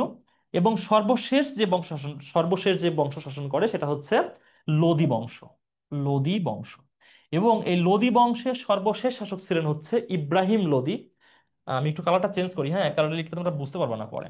সর্বশেষ শাসক হচ্ছেন কি? ইব্রাহিম লোদি। এবং এই ইব্রাহিম লোদির কাছ থেকে 1526 সালে পানিপথের প্রথম যুদ্ধে জয়লাভ করে বাবর, আফগানিস্তান থেকে এসে বাবর দিল্লির সিংহাসন দখল করেন। এবং আরব যে বংশটা ছিল, আরব না, এরাও হচ্ছে আফগান, এই যে দিল্লি সালতানাতের যে বংশগুলো ছিল তাদেরকে বিদায় ঘটিয়ে মুঘল বংশের যাত্রা শুরু করেন। তাহলে দেখো আমরা কতটুকু পড়লাম। 712 সালের ইতিহাস থেকে চলে আসছি 1526 সালে। তাহলে দেখো প্রায় 800 বছরের গুরুত্বপূর্ণ ঘটনা কিন্তু এখানে আছে। ঠিক আছে, মানে একটা সামারি আছে, সবকিছু নাই এর মধ্যে। দাস বংশের কারা গুরুত্বপূর্ণ শাসক, খিলজি বংশের কারা গুরুত্বপূর্ণ শাসক, তুগলক বংশের, সৈয়দ বংশের, লোদি বংশের গুরুত্বপূর্ণ শাসক, তাদের গুরুত্বপূর্ণ কাজ, সবকিছু আমাদের পড়তে হবে। সেগুলো পড়বো, বিস্তারিত ক্লাসে পড়বো, বাট একটা ধারণা তোমাদের থাকুক। ঠিক আছে, মানে একদম অ্যাডমিশনের সময় যে কিছুই জানি না, কিছুই পারি না, এই অবস্থাতে যাতে তোমাদের শুরু করতে না হয়, তার জন্য আমাদের খুবই সুন্দর একটা গোছানো ফ্রি কোর্স তোমাদের জন্য। আচ্ছা, তাহলে কয়টা বংশ হচ্ছে? 5টা বংশ। তাহলে দিল্লি সালতানাতে 5টা বংশ শাসন করেছে। তামারি দেখতে পারলা, ক্লাসে বিস্তারিত পড়া হবে ইনশাল্লাহ। এটা হচ্ছে আমাদের মধ্যযুগের ইতিহাস। ঠিক আছে, এখন এই মধ্যযুগ, প্রাচীন যুগ, আধুনিক যুগ কিভাবে চিনবো? প্রাচীন যুগ হচ্ছে, মানে ইতিহাসে প্রাচীন যুগ হচ্ছে ভারত উপমহাদেশে মুসলিম শাসনামল শুরু হওয়ার আগ পর্যন্ত। তাহলে মুসলিম শাসনামল শুরু হয়েছে কোন সময় এসে? মুসলিম শাসনামল শুরু হয়েছে 1206 সালে এসে। তার মানে 1206 আগ পর্যন্ত প্রাচীন আমল, এবং ব্রিটিশদের আসার আগ পর্যন্ত এবং মুসলিম শাসন শুরু হওয়া থেকে এই সময়টুকু হচ্ছে মধ্যযুগ। তাহলে 1206 থেকে ব্রিটিশরা আসছে 1757-তে, তাহলে 1206 থেকে 1757 হচ্ছে মধ্যযুগ। ব্রিটিশদের থেকে বর্তমান সময় পর্যন্ত হচ্ছে আধুনিক যুগ। তাহলে 1757 থেকে এই যে 2025, এই সব কিছু হচ্ছে ইতিহাসে আধুনিক যুগ। আবার যখন সাহিত্য পড়বা, সাহিত্যে কিন্তু এই যুগ বিভাগ আলাদা, বুঝছো? সাহিত্যে আলাদা, ইতিহাসে আলাদা। যেটা বললাম ইতিহাসের, সাহিত্যেরটা বাংলা ক্লাসে শিখবা, ঠিক আছে? ইতিহাসেরটা সাধারণ জ্ঞানে শিখো। আচ্ছা, এটা বুঝতে পারলাম। দ্য স্পিরিট অফ ইসলাম গ্রন্থটির লেখকের নাম কি? দেখো, অনেক সময় আমরা দেখি না যে অ্যাডমিশন টেস্টে বিভিন্ন গ্রন্থের লেখকের নাম জিজ্ঞাসা করে। এগুলো একদম গ্রাউন্ডলেসলি কোশ্চেন করে না, এর গ্রাউন্ড থাকে, রিজনেবল গ্রাউন্ড থাকে। দেখো, এই কোশ্চেনটা কিন্তু বাংলাদেশ পার্টের কোশ্চেন। আমরা এই এই যে অংশটা দেখছি, এটা হচ্ছে ব্রিটিশ আমলের ইতিহাস। ঠিক আছে, ব্রিটিশ শাসন আমলের ইতিহাস। এবং ব্রিটিশ শাসন আমলের ইতিহাসে বিভিন্ন গুরুত্বপূর্ণ ব্যক্তিদের নাম, তাদের গুরুত্বপূর্ণ কর্মকাণ্ড আমাদের পড়তে হয়। যেমন দেখো, ব্রিটিশদের বিরুদ্ধে কতজন আন্দোলন করেছেন, কতজন জীবন দিয়েছেন, কতজন বিভিন্নভাবে সমাজ সংস্কার করেছেন, কত ব্রিটিশ ভাইসরয় ছিলেন, তারা এই দেশে ভালো কাজগুলো করেছেন। এই সব কিছু আমাদেরকে পড়তে হবে। ঠিক আছে, তো তার মধ্যেই একজন বিখ্যাত ব্যক্তি, তিনি দ্য স্পিরিট অফ ইসলাম একটা বই লিখেছেন। এই বইটা খুবই বিখ্যাত একটা বই, মানে আমাদের ইন্ডিয়ান সাবকন্টিনেন্টে খুবই বিখ্যাত একটা বই হচ্ছে দ্য স্পিরিট অফ ইসলাম। এই গ্রন্থটির লেখকের নাম কি?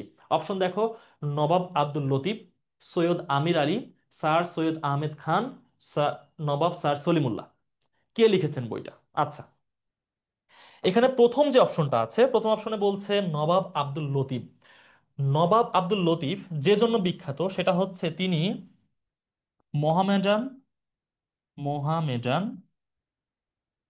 লিটারেরি লিটারেরি সোসাইটি প্রতিষ্ঠা করেন। মোহামেডান লিটারেরি সোসাইটি প্রতিষ্ঠা করেন। ঠিক আছে, মোহামেডান লিটারেরি সোসাইটি প্রতিষ্ঠার জন্য নবাব আব্দুল লতিফ ইতিহাসে বিখ্যাত হয়ে আছেন। ঠিক আছে। আচ্ছা, সৈয়দ আমির আলী কি জন্য বিখ্যাত হয়ে আছেন? তিনি বিখ্যাত হয়ে আছেন, তিনি ঠিক এমনই একটা সংগঠন করেছেন, কিন্তু তার নামটা ঠিক এমন না। তার নাম হচ্ছে মোহামেডান মোহামেডান হ্যাঁ, মোহামেডান লিটারারি অ্যাসোসিয়েশন। অ্যাসোসিয়েশন, ঠিক আছে, মোহামেডান লিটারারি অ্যাসোসিয়েশন। ফাইন, ওকে। স্যার সৈয়দ আহমেদ খান তিনি কি জন্য বিখ্যাত হয়ে আছেন? তিনি বিখ্যাত হয়ে আছেন মুসলমানদের আধুনিক শিক্ষার ব্যবস্থা করার জন্য। আধুনিক শিক্ষার ব্যবস্থা করার জন্য। ফাইন। আচ্ছা, এরপর আসি নবাব স্যার সলিমুল্লাহ, তিনি কি জন্য বিখ্যাত হয়ে আছেন? তিনি ভারত উপমহাদেশের অন্যতম বিখ্যাত মুসলিম রাজনীতিবিদ, এবং একই সাথে পূর্ব বাংলার মুসলমানদের জন্য তিনি ব্রিটিশ শাসন আমলে জমিদান করেছিলেন ঢাকা বিশ্ববিদ্যালয় প্রতিষ্ঠার জন্য। তাহলে নবাব স্যার সলিমুল্লাহ তিনি ছিলেন ঢাকার যে রাজবংশ, মানে নবাব বংশ, ঢাকার নবাব বংশ ছিল না, এরা মূলত খাজা বংশ। ঠিক আছে, খাজা বংশ, খাজা বংশ, খাজা বংশের একজন শাসক ছিলেন। এবং তিনি একজন রাজনীতিবিদ ছিলেন। তিনি ছিলেন কি? রাজনীতিবিদ। শাসক তিনি ছিলেন না, তিনি রাজনীতিবিদ ছিলেন। তিনি কখনো রাজা হননি বা শাসক হননি বা নবাব হননি, তিনি রাজনীতিবিদ ছিলেন। মূলত বংশ পরম্পরায় নবাব উপাধি তিনি পেয়েছিলেন।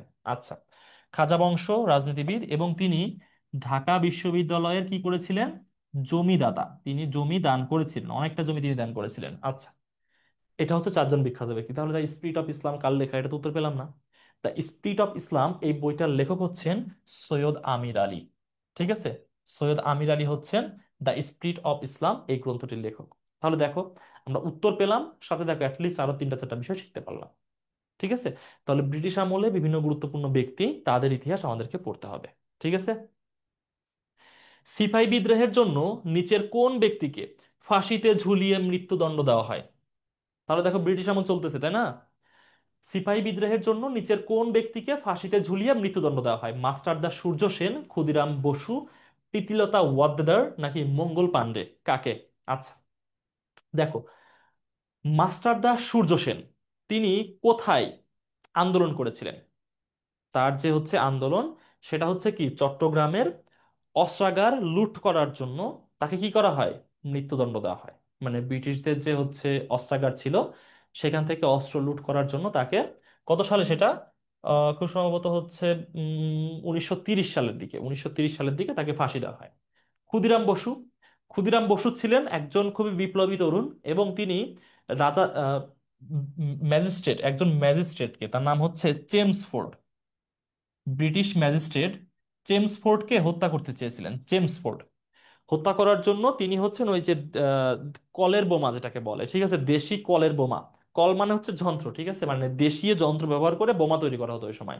এই বোমা নিয়ে রাস্তা ধারে দাঁড়িয়েছিলেন যে চেমসফোর্ডের গাড়ি আসবে, আমি বোমা নিক্ষেপ করব, চেমসফোর্ড মারা যাবে। আচ্ছা, তো তিনি যখন বোমাটা নিক্ষেপ করেন, চেমসফোর্ডের গাড়ি সেটা ছিল, ঠিক আছে, বাট গাড়িতে চেমসফোর্ড ছিলেন না।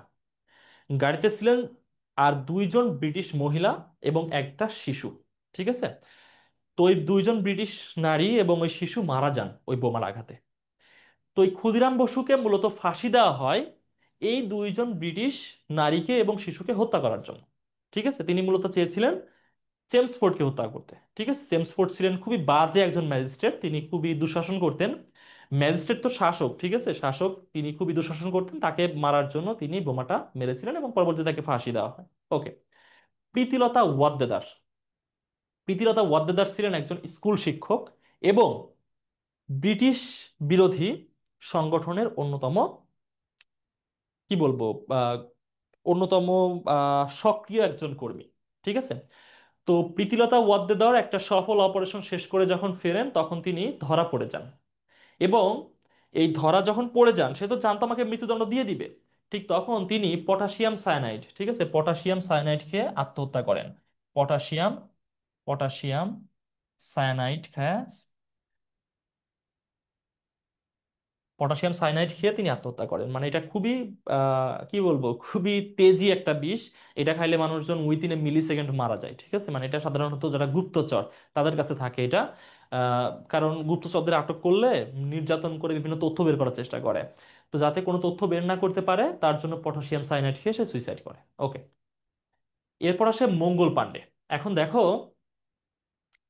এই যে সিপাহী বিদ্রোহ, তার একটা ইতিহাস আছে। ব্রিটিশ সেনাবাহিনীতে অনেক ভারতীয় কাজ করত, ঠিক আছে। তার মধ্যে মুসলিম ছিলেন, তার মধ্যে হিন্দু ছিলেন, অনেকে ছিলেন। তো ওই সময়ে সেনাবাহিনীর মধ্যে একটা গুঞ্জন ছড়িয়ে দেওয়া হয় যে এনফিল্ড নামে একটা অস্ত্র আনা হয়েছে। এনফিল্ড, ঠিক আছে, এই যে আমরা রয়্যাল এনফিল্ড বাইক বলি না, এই এনফিল্ড সেই অস্ত্রটার নাম ছিল। এনফিল্ড নামে একটা অস্ত্র আনা হয়েছে, যে অস্ত্রের যে কার্তুজ, কার্তুজ মানে তো বোঝো, কার্তুজ মানে হচ্ছে এই যে যেখানে ম্যাগাজিন আর কি, ঠিক আছে, মানে যেখানে বুলেট ঢুকাইতে হয়। এই কার্তুজটা অবশ্যই খুলতে হয় দাঁত দিয়ে, মানে এত শক্ত যে তুমি হাত দিয়ে টেনে খুলতে পারবে না, দাঁত দিয়ে টেনে খুলতে হবে। এবং এটা বলা হয় যে এই বন্দুকের কার্তুজ তৈরি করা হয়েছে গরু এবং শূকরের চর্বি মিশিয়ে। গরু এবং শূকরের চর্বি মিশিয়ে এই কার্তুজটা তৈরি করা হয়েছে। এখন দেখো, মুসলিমরা কখনো শূকরের মাংস বা চর্বিতে মুখ লাগাবে না, কারণ ওই কার্তুজে মুখ দিয়ে খুলতে হয়।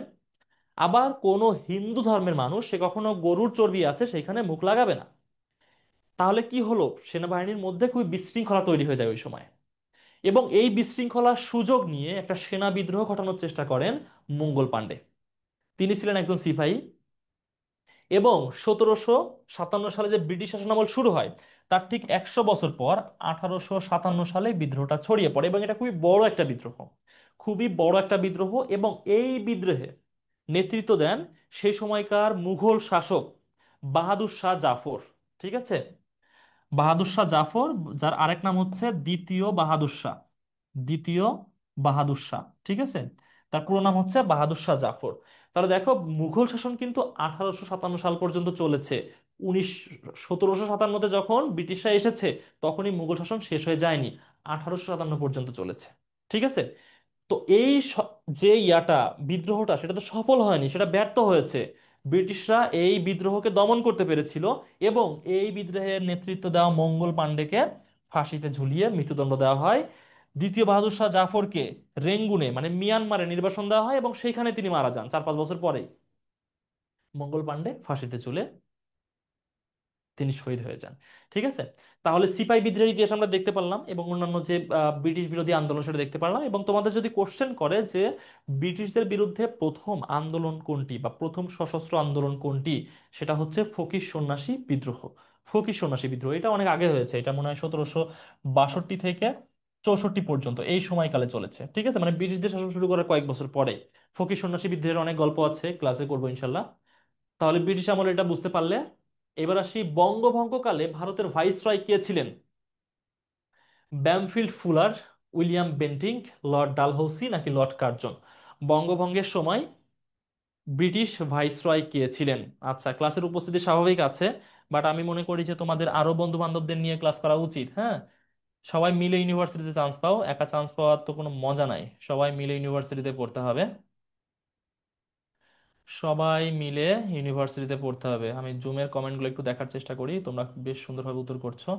আচ্ছা, ক্লাস তো প্রায় 1 ঘন্টা হয়ে গেছে, আমরা খুবই কম উত্তর করতে পেরেছি, একটু দ্রুত যাব। হ্যাঁ, একটু দ্রুত যাব। দেখো, বঙ্গভঙ্গকালে ভারতের ভাইসরয় কে ছিলেন? Bampfylde fuller, William Bentinck, Lord Dalhousie নাকি লর্ড কার্জন? আচ্ছা, ব্যামফিল্ড ফুলার একজন বিখ্যাত ব্রিটিশ ভাইসরয় এ কারণে যে তার নামে ঢাকায় একটা রাস্তা আছে, ফুলার রোড। ফুলার রোড, হ্যাঁ, ফুলার রোডটা কোথায় অবস্থিত? ফুলার রোড ঢাকা ইউনিভার্সিটিতে অবস্থিত। বিখ্যাত একটা রাস্তা ফুলার রোড। আচ্ছা, আর কি জন্য বিখ্যাত?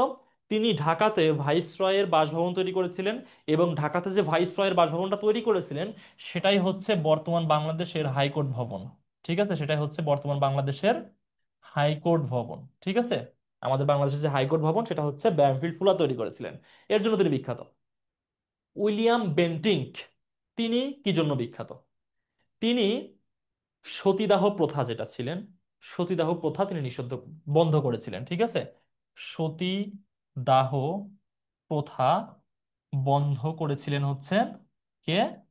বন্ধ করেছিলেন হচ্ছে উইলিয়াম বেন্টিং। লর্ড ডালহৌসি কি জন্য বিখ্যাত? তিনি ভারত উপমহাদেশে রেল চালু করেন। তিনি ভারত উপমহাদেশে রেল চালু করেন। ঠিক আছে, এবং এই লর্ড কার্জন, তিনি মূলত যখন বঙ্গভঙ্গ হন তখন অবিভক্ত বেঙ্গলের, আনডিভাইডেড বেঙ্গলের ভাইসরয় ছিলেন। ঠিক আছে, বঙ্গভঙ্গের সময় কে ছিলেন? বঙ্গভঙ্গের সময় ছিলেন হচ্ছে লর্ড কার্জন। দেখো, ঢাকা ইউনিভার্সিটিতে কার্জন হল নামে একটা হল আছে, তাই না? মানে হল বলতে আবাসিক হল না, একটা বিল্ডিং। ওকে, তো ঢাকা ইউনিভার্সিটি কত সালে হয়েছে? 1921 সালে। তো 1921 সালে তো লর্ড কার্জন ভাইসরয় ছিলেন না। 1921 সালে কে ছিলেন ভাইসরয়? লর্ড হার্ডিংস, তাই না? লর্ড হার্ডিংস, ওকে। লর্ড হার্ডিংস ছিলেন হচ্ছে 1921 সালে ভাইসরয় ঢাকা ইউনিভার্সিটি প্রতিষ্ঠার সময়। তাহলে কেন কার্জনের নামে সেখানে হল করা হলো? এর একমাত্র কারণ হচ্ছে যে বঙ্গভঙ্গের ফল হিসেবে এই ঢাকাতে একটা বিশ্ববিদ্যালয় হয়েছিল। যদি বঙ্গভঙ্গ না হতো তাহলে ঢাকাতে কোনো বিশ্ববিদ্যালয় হতো না। তো বঙ্গভঙ্গ করেছিলেন হচ্ছে লর্ড কার্জন, যে কারণে তার সম্মানার্থে কার্জন হল স্থাপন করা হয়। এবং শুধুমাত্র কিন্তু কার্জনের নামে না, আরো অনেক ব্রিটিশ ভাইসরয়ের নামে বাংলাদেশে অনেক কিছুই আছে। যেমন ঢাকা ইউনিভার্সিটির আরেকটা বিল্ডিং এর নাম হচ্ছে লর্ড লিটন ভবন। লর্ড লিটন বিল্ডিং, অনেকে জানে না এটা আসলে কোথায়। কার্জনের ঠিক পিছনে এটা, লর্ড লিটনের নামে আছে। এই যে ব্যামফিল্ড ফুলারের নামে আছে, আবার লর্ড মিন্টোর নামে মিন্টো রোড আছে ঢাকাতেই, ঢাকা ইউনিভার্সিটির কাছেই।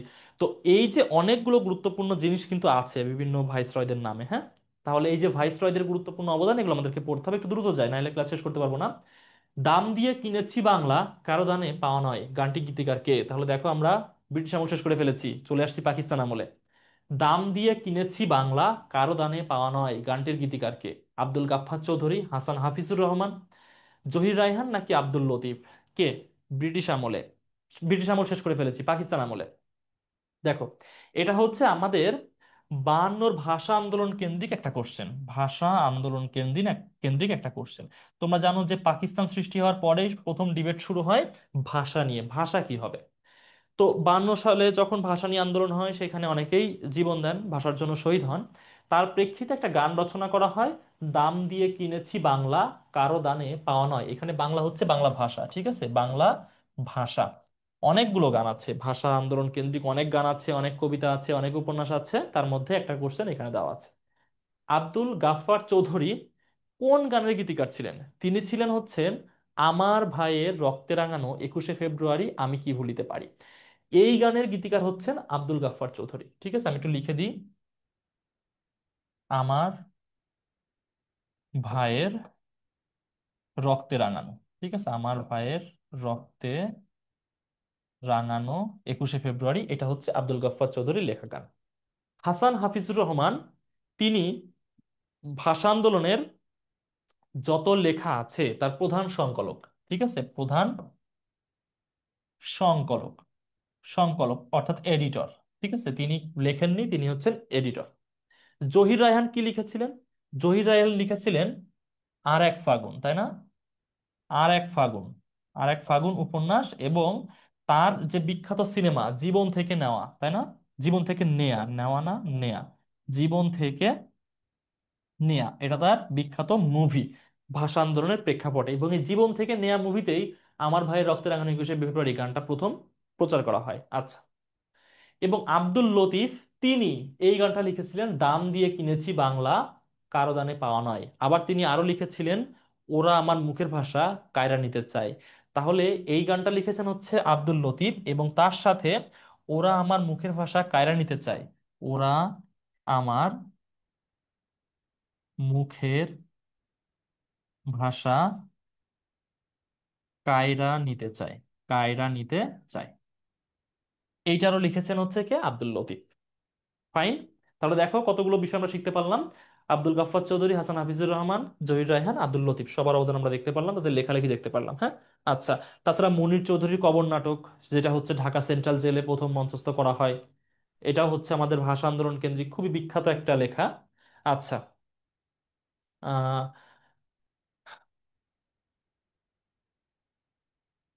1905 সালে কার্জন হল হয়, হ্যাঁ। 1905 সালে কার্জন হল প্রতিষ্ঠা করা হয়েছে, বাট তখন তো এটা নামকরণ করা হয়নি। বুঝছো, নামকরণ তো পরেই হয়েছে। ওই বিল্ডিংটা করা হয়েছে 1905 সালে। 1905 সালেরও আগে, ওইটা হচ্ছে আরো কিছুটা আগে তৈরি করা, 1903-4 সালের দিকে। আচ্ছা, তবে ওটা উদ্বোধন করা হয়েছে 5-6 সালের দিকে এসে। আচ্ছা, যারা ফেসবুকে যুক্ত আছে আমি একটু দেখার চেষ্টা করি। ফেসবুকে উম, আচ্ছা, হ্যাঁ, ফেসবুকে অনেকে আছো, শেষ পর্যন্ত থাকবে আশা করি। ওকে, 10 নম্বর কোশ্চেন, শহীদ সার্জেন্ট জহুরুল হক কোন আন্দোলনে শহীদ হন? শহীদ সার্জেন্ট জহুরুল হক কোন আন্দোলনে শহীদ হন? এনার নামে ঢাকা বিশ্ববিদ্যালয়ে একটা হল আছে, শহীদ সার্জেন্ট জহুরুল হক হল। তো তিনি কোন আন্দোলনে শহীদ হন? ভাষা আন্দোলন, 6 দফা আন্দোলন, 69-এর গণ অভ্যুত্থান, নাকি 71-এর মুক্তিযুদ্ধ? খুবই দ্রুত বলে দিই, তিনি 1969-এর গণ অভ্যুত্থানে তিনি শহীদ হন। তিনি এই গণ অভ্যুত্থানে অন্যতম মামলার আসামি ছিলেন, এবং তাকে হত্যা করা হয় মূলত হচ্ছে জেল কাস্টডিতে, মানে হচ্ছে পুলিশ কাস্টডিতে তাকে রেখে তাকে মেরে ফেলা হয়। ঠিক আছে, খুবই অবৈধভাবে তাকে মেরে ফেলা হয়। আচ্ছা, খুব বেশি লং ইতিহাসে না যাচ্ছি, কারণ আমাদের এখনো 20টার বেশি এমসিকিউ সলভ করতে হবে। তেলিয়াপাড়া রণকৌশলের জন্য বিখ্যাত স্থানটি কোথায় অবস্থিত? সিলেট, হবিগঞ্জ, চট্টগ্রাম, নাকি মৌলভীবাজার? দেখো, আমাদের যখন মুক্তিযুদ্ধ শুরু হয় খুবই অপরিকল্পিতভাবে, 25শে মার্চ 1971 একদমই অপরিকল্পিতভাবে আমাদের মুক্তিযুদ্ধ শুরু হয়। ঠিক তার কিছুদিন পর 4 ফেব্রুয়ারি, সরি 4 এপ্রিল, 4/4/1971, এই ডেটটা খুবই গুরুত্বপূর্ণ বাংলাদেশের ইতিহাসে, কিন্তু আলোচিত হয় না। এই তারিখে বর্তমান সময়ে যে হবিগঞ্জ জেলা, ঠিক আছে, তখন ওইটার নাম কি ছিল? সিলেট। ঠিক আছে, তখন তো আনডিভাইডেড সিলেট ছিল। হবিগঞ্জ জেলার মাধবপুর উপজেলাতে, মাধবপুর উপজেলাতে যে চা বাগান, চা বাগানে 2 নং বেঙ্গল রেজিমেন্ট, ঠিক আছে, 2 নম্বর বেঙ্গল রেজিমেন্টের একটা মিটিং বসে মুক্তিযুদ্ধ পরিচালনা নিয়ে। সেই মিটিংয়ে কারা ছিলেন? সেই মিটিংয়ে ছিলেন বাংলাদেশের সব থেকে চৌকস সেনা অফিসাররা, যেমন আতাউল গনি উসমানী, সিআর দত্ত, মেজর জিয়াউর রহমান, তারপর হচ্ছে কে এম শফিউল্লাহ, তারপর মেজর সাফায়েত জামিল। আহ, মেজর জামিলকে তোমরা অনেকেই চিনো, নাম শুনেছো। মেজর সাফায়েত জামিল, এমন সহ টোটাল অনেকে, আমার এক্সাক্ট সংখ্যা মনে নাই, অনেক চৌখস সেনা কর্মকর্তা ওই মিটিংয়ে জয়েন করেন। এবং আমাদের মুক্তিযুদ্ধটা ঠিক কিভাবে পরিচালিত হবে, সেক্টর কিভাবে ভাগ করা হবে, ব্রিগেড ফোর্স কিভাবে ভাগ করা হবে, সবকিছু এইখানে আলোচিত হয় এই বিখ্যাত মিটিংটাতে। সেটা হচ্ছে কোথায়? হবিগঞ্জে। বর্তমান হবিগঞ্জ সেই সময় ছিল সিলেট। হবিগঞ্জ জেলার মাধবপুর উপজেলার তেলিয়াপাড়া নামক গ্রামে, গ্রামটার নাম হচ্ছে কি? তেলিয়াপাড়া। এটা হচ্ছে গ্রামের নাম। ফাইন। ওকে, খুবই সংক্ষেপে আলোচনা করছি, দ্রুত যেতে হবে আমাদেরকে অনেক দূর, বাট যে বিষয়গুলো বললাম একটু খেয়াল রেখো, অনেক কিছু কিন্তু মুখে বলতেছি। মহান মুক্তিযুদ্ধে খেতাবপ্রাপ্ত নারী মুক্তিযোদ্ধার সংখ্যা কতজন? 2 জন, 3 জন, 4 জন নাকি 5 জন? আচ্ছা, মুক্তিযুদ্ধের খেতাবপ্রাপ্ত নারী প্রথম হচ্ছেন কে? ডক্টর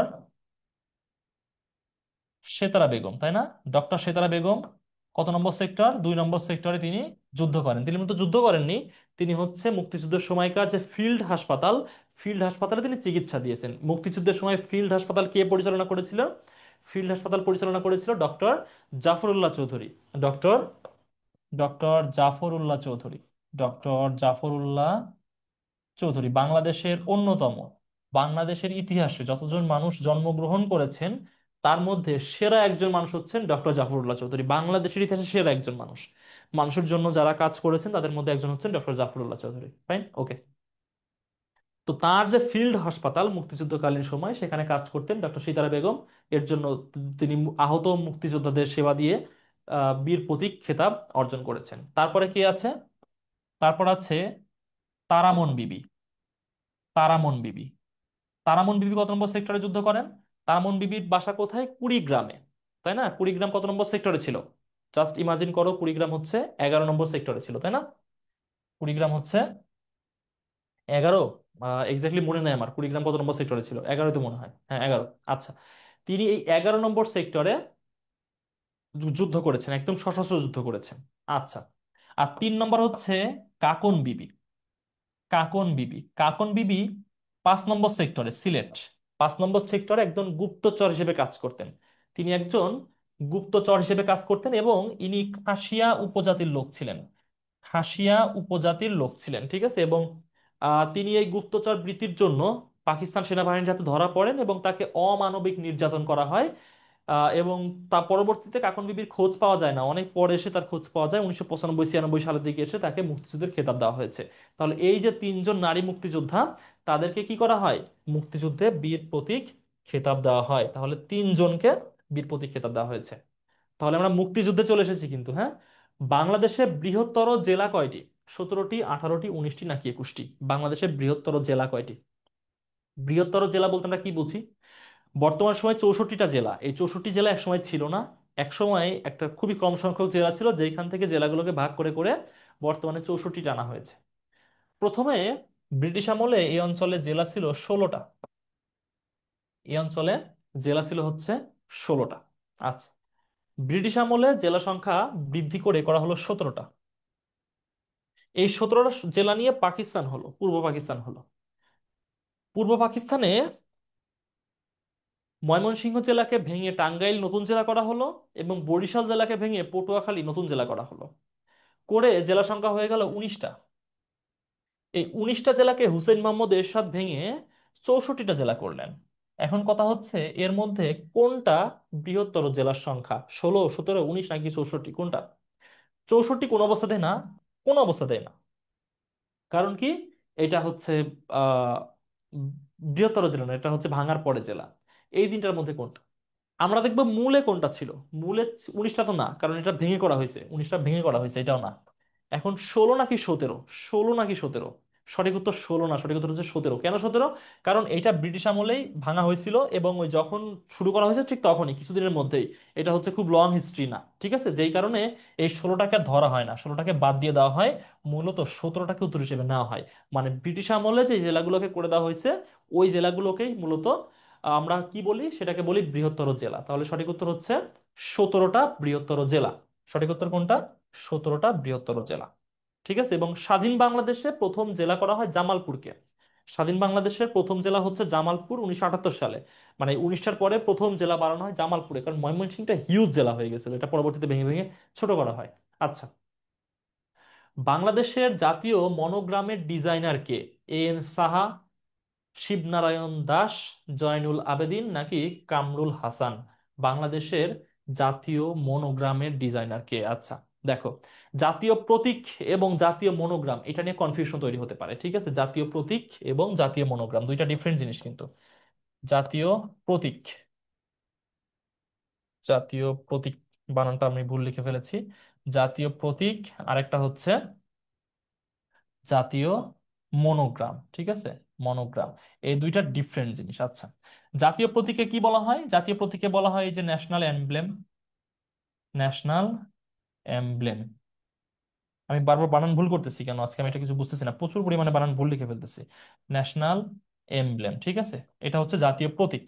আর জাতীয় মনোগ্রাম কোনটা? জাতীয় মনোগ্রাম হচ্ছে এই যে আমাদের এমন একটা বৃত্ত থাকে, এই বৃত্তের মাঝে হচ্ছে বাংলাদেশের একটা মানচিত্র থাকে, এবং এখানে লেখা থাকে গণপ্রজাতন্ত্রী বাংলাদেশ, এখানে লেখা থাকে সরকার, এখানে দুইটা স্টার, এখানে দুইটা স্টার। এটা হচ্ছে রাষ্ট্রীয় মনোগ্রাম, এটা দেখে থাকবে তোমরা। আর জাতীয় প্রতীক কোনটা? জাতীয় প্রতীক হচ্ছে এখানেও একটা বৃত্ত থাকে, তার মধ্যে এখানে পানিতে ভাসমান একটা শাপলা ফুল থাকে, পানিতে ভাসমান। এইদিকে একটা ধানের শীষ, এইদিকে একটা ধানের শীষ, এখানে তিনটা পাটের পাতা, এইদিকে দুইটা স্টার, এইদিকে দুইটা স্টার। এটা হচ্ছে আমাদের জাতীয় প্রতীক। আর এটা হচ্ছে জাতীয় মনোগ্রাম। এখন বলতেছে জাতীয় মনোগ্রামের ডিজাইনার কে, তার মানে এইটার ডিজাইনার কে, এটা না কিন্তু। এই ডিজাইনটা কে করছে? জাতীয় প্রতীকের ডিজাইন করছে হচ্ছে কামরুল হাসান। ঠিক আছে, তাহলে যদি বলতো জাতীয় প্রতীকের ডিজাইনার কে, সেটা হচ্ছে কামরুল হাসান। বাট বলতেছে জাতীয় মনোগ্রাম, এটা কে করছে? জয়নুল আবেদিন? না। জয়নুল আবেদিন কি করছে? জয়নুল আবেদিন হচ্ছে আমাদের যে সংবিধান, 1972-এর সংবিধান, এই সংবিধানের প্রচ্ছদ ডিজাইন করছে। সংবিধানের প্রচ্ছদ ডিজাইন করছে জয়নুল আবেদিন হচ্ছে সংবিধানের সংবিধানের প্রচ্ছদ ডিজাইনার। প্রচ্ছদ ডিজাইনার, হ্যাঁ, সংবিধানের প্রচ্ছদ ডিজাইনার। কামরুল হাসান হচ্ছেন জাতীয় মনোগ্রামের ডিজাইনার। জাতীয় মনোগ্রামের ডিজাইনার। আচ্ছা, শিবনারায়ণ দাস কি করেছেন? শিবনারায়ণ দাস হচ্ছেন আমাদের জাতীয় পতাকা, জাতীয় পতাকার ডিজাইনার না, জাতীয় পতাকা তৈরি করেছেন। তৈরি মানে তিনি একজন টেইলর ছিলেন, মানে দর্জি ছিলেন। ঠিক আছে, জাতীয় পতাকা, জাতীয় পতাকা তৈরিকারী প্রথম, ঠিক আছে, প্রথম জাতীয় পতাকা তৈরিকারী হচ্ছে শিবনারায়ণ দাস। এবং জাতীয় পতাকার ডিজাইনার কিন্তু কামরুল হাসান, ঠিক আছে। আর এ এন সাহা, তিনি আমাদের জাতীয় প্রতীকের ডিজাইনার। আমাদের যে জাতীয় প্রতীক, তার ডিজাইনার হচ্ছেন এ এন সাহা। সঠিক উত্তর কে? A N Saha. অনেকগুলো বিষয় আমরা কভার করলাম এটার মধ্য দিয়ে, হ্যাঁ। খাসিয়া গ্রামগুলো কি নামে পরিচিত? তাহলে দেখো, আমরা মুক্তিযুদ্ধ পার করে চলে আসছি, বাংলাদেশের জনসংখ্যা নিগোষ্ঠীতে চলে আসছি অনেক দূর। সেই কোথায় শুরু করেছিলাম? সেই যে প্রাচীন জনপদ, সেখান থেকে আসতেছি, হ্যাঁ। খুবই লং হিস্ট্রি। খাসিয়া গ্রামগুলো কি নামে পরিচিত? বাড়ান, পুঞ্জি, পাড়া নাকি মৌজা? খাসিয়া গ্রামগুলো মূলত পুঞ্জি নামে পরিচিত। খুব বেশি আলোচনা করা কিছু নাই, একদম মুখস্থ তথ্য এটা, বাকিগুলো কেন উত্তর না, বলার কোনো সুযোগ নাই। ঢাকা বিশ্ববিদ্যালয়ে মুক্তি ও গণতন্ত্র তরুণ কিসের নাম? দেখো, বাংলাদেশের শিক্ষা ব্যবস্থা, এগুলা থেকে কোশ্চেন হয় বিশ্ববিদ্যালয়, এবং ঢাকা বিশ্ববিদ্যালয় মূলত ঢাকা ইউনিভার্সিটি রিলেটেড কোশ্চেনই করে। ঢাকা বিশ্ববিদ্যালয়ের বিভিন্ন গুরুত্বপূর্ণ ভবন, গুরুত্বপূর্ণ ব্যক্তি, এটা সেটা, স্থাপত্য, ভাস্কর্য, এগুলো নিয়ে কোশ্চেন করে। ঢাকা বিশ্ববিদ্যালয়ে মুক্তি ও গণতন্ত্র তরুণ কিসের নাম? আবাসিক ভবন, সিনেট ভবন, প্রবেশ মুখ নাকি প্রশাসনিক ভবন? তোমরা উত্তর করার চেষ্টা করো একটু এগুলা। উম উত্তর করার চেষ্টা করো দেখি। অনেক উত্তর করছো, খুব সুন্দর উত্তর করছো, আমি প্রথম থেকে এটা দেখেছি। যারা জুমে যুক্ত আছো, 16 সি প্রবাবলি। ঢাকা ইউনিভার্সিটিতে আসছো কে কে এখানে বলো তো? ঢাকা ইউনিভার্সিটিতে আসছো কে কে? মানে জীবনে একবারের জন্য হলেও ঢাকা বিশ্ববিদ্যালয় সফর করেছো, তারা নিশ্চয়ই এটা চিনে থাকবে, দেখে থাকবে। ঢাকা বিশ্ববিদ্যালয়ে আসছো কারা? হুম, কেউ উত্তর করছো না এটা। মেবি মেবি মেবি, ওকে, প্রবাবলি। ঢাকা বিশ্ববিদ্যালয়ে মুক্তি ও গণতন্ত্র তরুণ হচ্ছে ঢাকা বিশ্ববিদ্যালয়। এখন একটা বিষয় দেখো, তোরণ শব্দের অর্থ কি? তোরণ শব্দের অর্থ গেট। গেট, হ্যাঁ। তো গেট হলে এটা কি হবে? এটা নিশ্চয়ই প্রবেশ মুখ হবে, ঠিক আছে। এটা হচ্ছে ঢাকা বিশ্ববিদ্যালয়ে নীলক্ষেত প্রবেশ মুখে তৈরি করা একটা তোরণ, ঠিক আছে, একটা গেট। এটা বেশি দিন না, এটাই যে তোমার কত বছর হবে, 12-13 বছর বা 15 বছর, এমন মেয়াদ, বেশি দিন আগে না, রিসেন্টলি তৈরি করা হয়েছে। এটা হচ্ছে ঢাকা বিশ্ববিদ্যালয়ের একটা প্রবেশ মুখ। ওকে। দেশের প্রথম এলিফ্যান্ট ওভারপাস কোথায় অবস্থিত? দেশের প্রথম এলিফ্যান্ট ওভারপাস কোথায় অবস্থিত? লাংলক বান্দরবন, সীতাকুণ্ড চট্টগ্রাম, আহ নলিতাবাড়ী শেরপুর নাকি লোহাগাড়া চট্টগ্রাম? কোথায়? এলিফ্যান্ট ওভারপাস বলতে কি বোঝায়? দেখো, আমাদের দেশে চট্টগ্রামে চুনতি অভয়ারণ্য নামে একটা জায়গা আছে। জায়গার নাম কি? চুনতি, চুনতি অভয়ারণ্য, হ্যাঁ। চুনতি অভয়ারণ্য। আচ্ছা, অভয়ারণ্য বলতে কি বোঝানো হয়? মানে যেখানে খুবই গভীর বন, তাই না? এই চুনতি অভয়ারণ্যে প্রচুর পরিমাণে বন্য হাতি আছে, এবং এরা সংরক্ষিত প্রাণী, এদেরকে মারা যাবে না। এবং এখানে যে রেল লাইন আছে এখানে, বুঝছো? তো তো যদি রেল লাইনের উপর হাতি চলে আসে ট্রেন দাঁড়িয়ে যায়, তাও হাতির উপর দিয়ে ট্রেন চালানো যাবে না। ঠিক আছে, এটা খুবই সংরক্ষিত জায়গা।